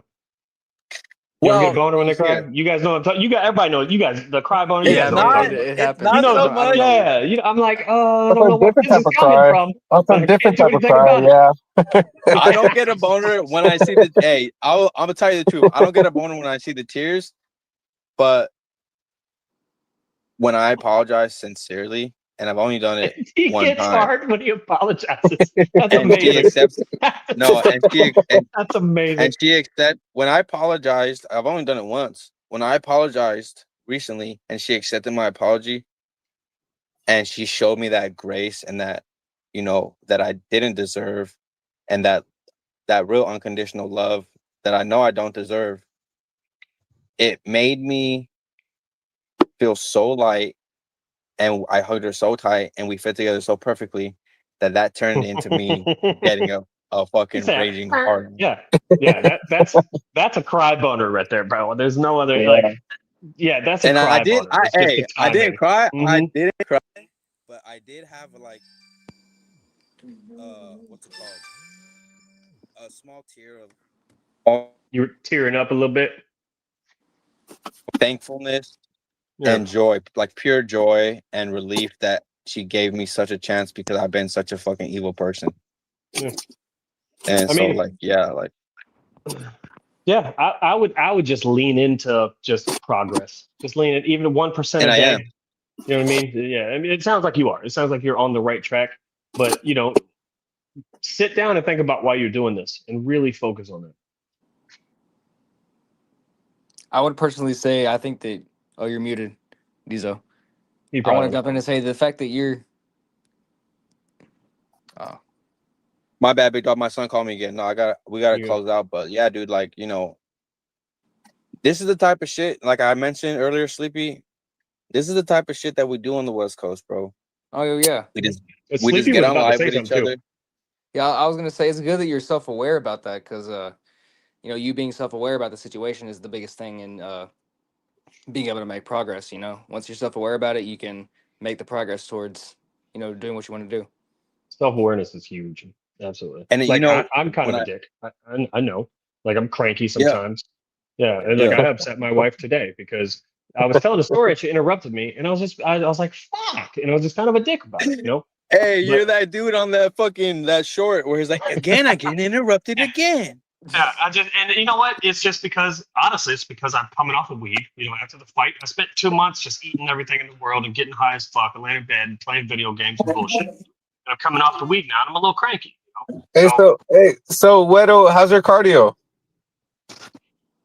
So it's literally Speaking of that, back to square one. Like I Hey, ran last Widow. night and it's not terrible, but I can't fight with them. Hey, real quick. Hey, do you have producer rights right now or no, Widow? I don't think so. Well, actually, maybe oh, because I'm not signed in. I think I do because I have That's I'm cool. doing a show tomorrow night. So I might let me. I bet.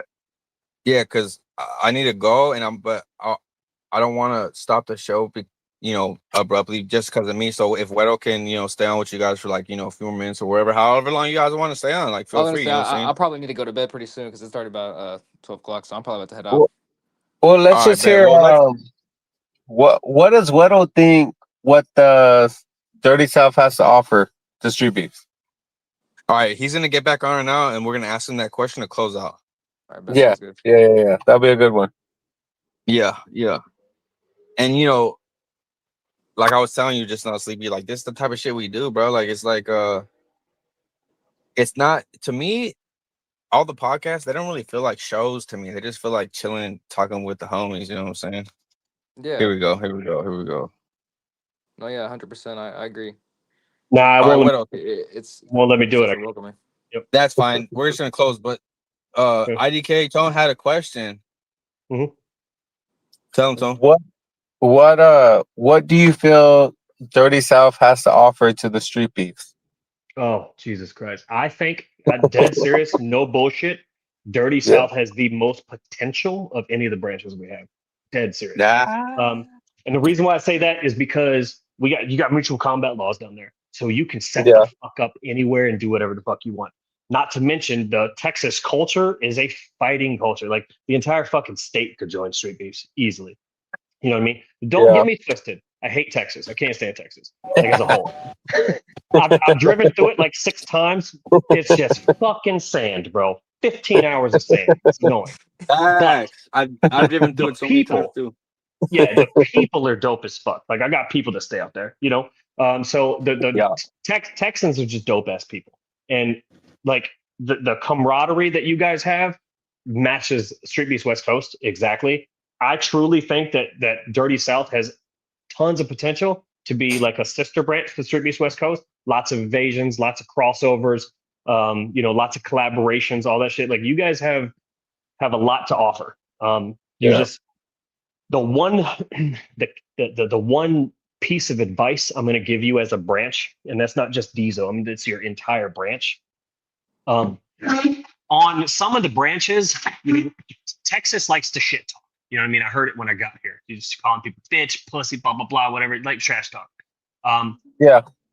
That's totally fine, but keep it strictly fight related. You know, like we Yeah. regulate that fairly heavily. We're not trying to have anybody shoot up a fucking event. We're not trying to have anybody get in a fight. And that's where where the outside of the shit talk cage. always goes. That's where the shit talk always goes. I'll shoot your ass. I'll shoot your ass. Yeah, keep it comedic in nature is as much as you can. You know what I mean? Like even somebody like look, 619 and I are a perfect example. Okay, him and I used to be dope. We're not cool no more. I would love to get him in the cage. Yeah, I I'd hear love you. to punch him in his face.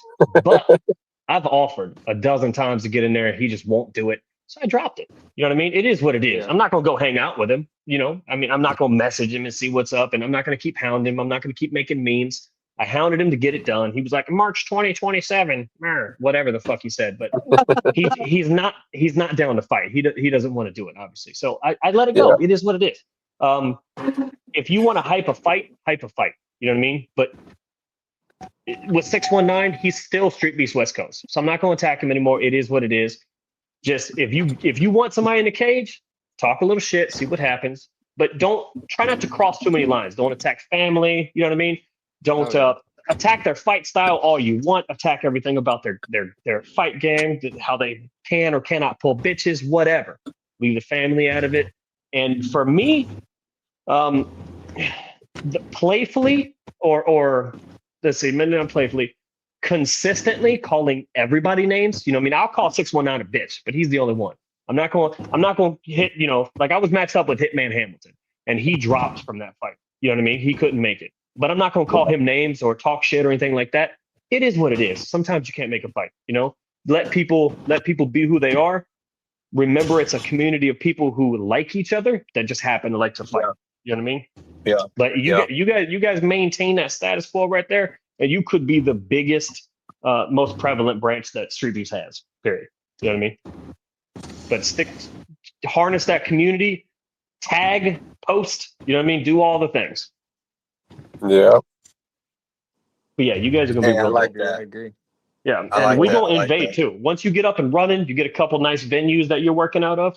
I'm gonna organize Street Beefs West Coast, like 20 of us to fly out there, bro. We're gonna do it. And we're gonna come out and we're gonna take your top people and we're going to take their souls in that 108-degree heat. I don't know. That's gonna be a big if. Yeah, That's gonna be a big gonna be if. awesome. I love it. It's been said that Streetbeefs Dirty South is a West Coast branch, and it sure does feel like that, bro. I'm not even gonna front or cap.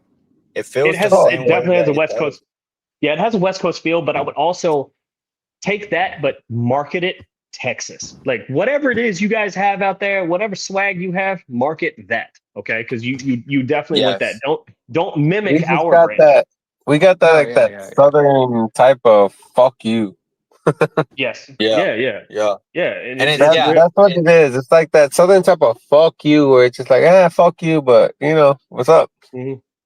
and it's not Yeah. mimicking it so much as it is I'm West Coast, and that's just the way that, you know what I'm saying, that's the vibe that I bring with me from, and that's how deep it runs, bro. Like it runs, it Well, I just mean- bleeds over. I mean, I'm not saying don't take portions of what we do, like create an advisory board. You know what I mean? Throw people in there. Yeah. Find 5 or 6 people that can help you run this thing. You know, because you see how Yeah. we do. We got about 7 people who everybody's organizing and doing everything. Daniel, utilize Daniel. You know, all these things that we have done. been, for sure. Yeah, you can do, and you could do better than we did. But again, just keep, you know, when you see something that's strictly Texas, make sure you add it to that branch. You know what I mean?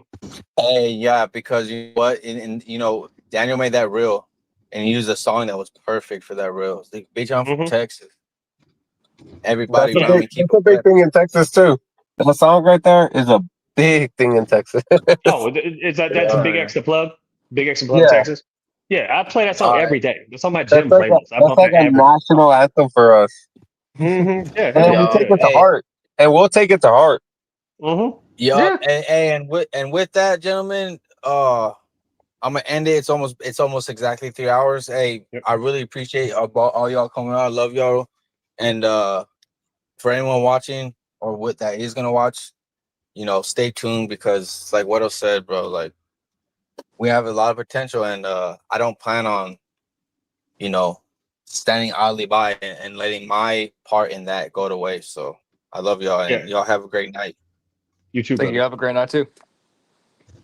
All right, y'all. Catch Later. you soon.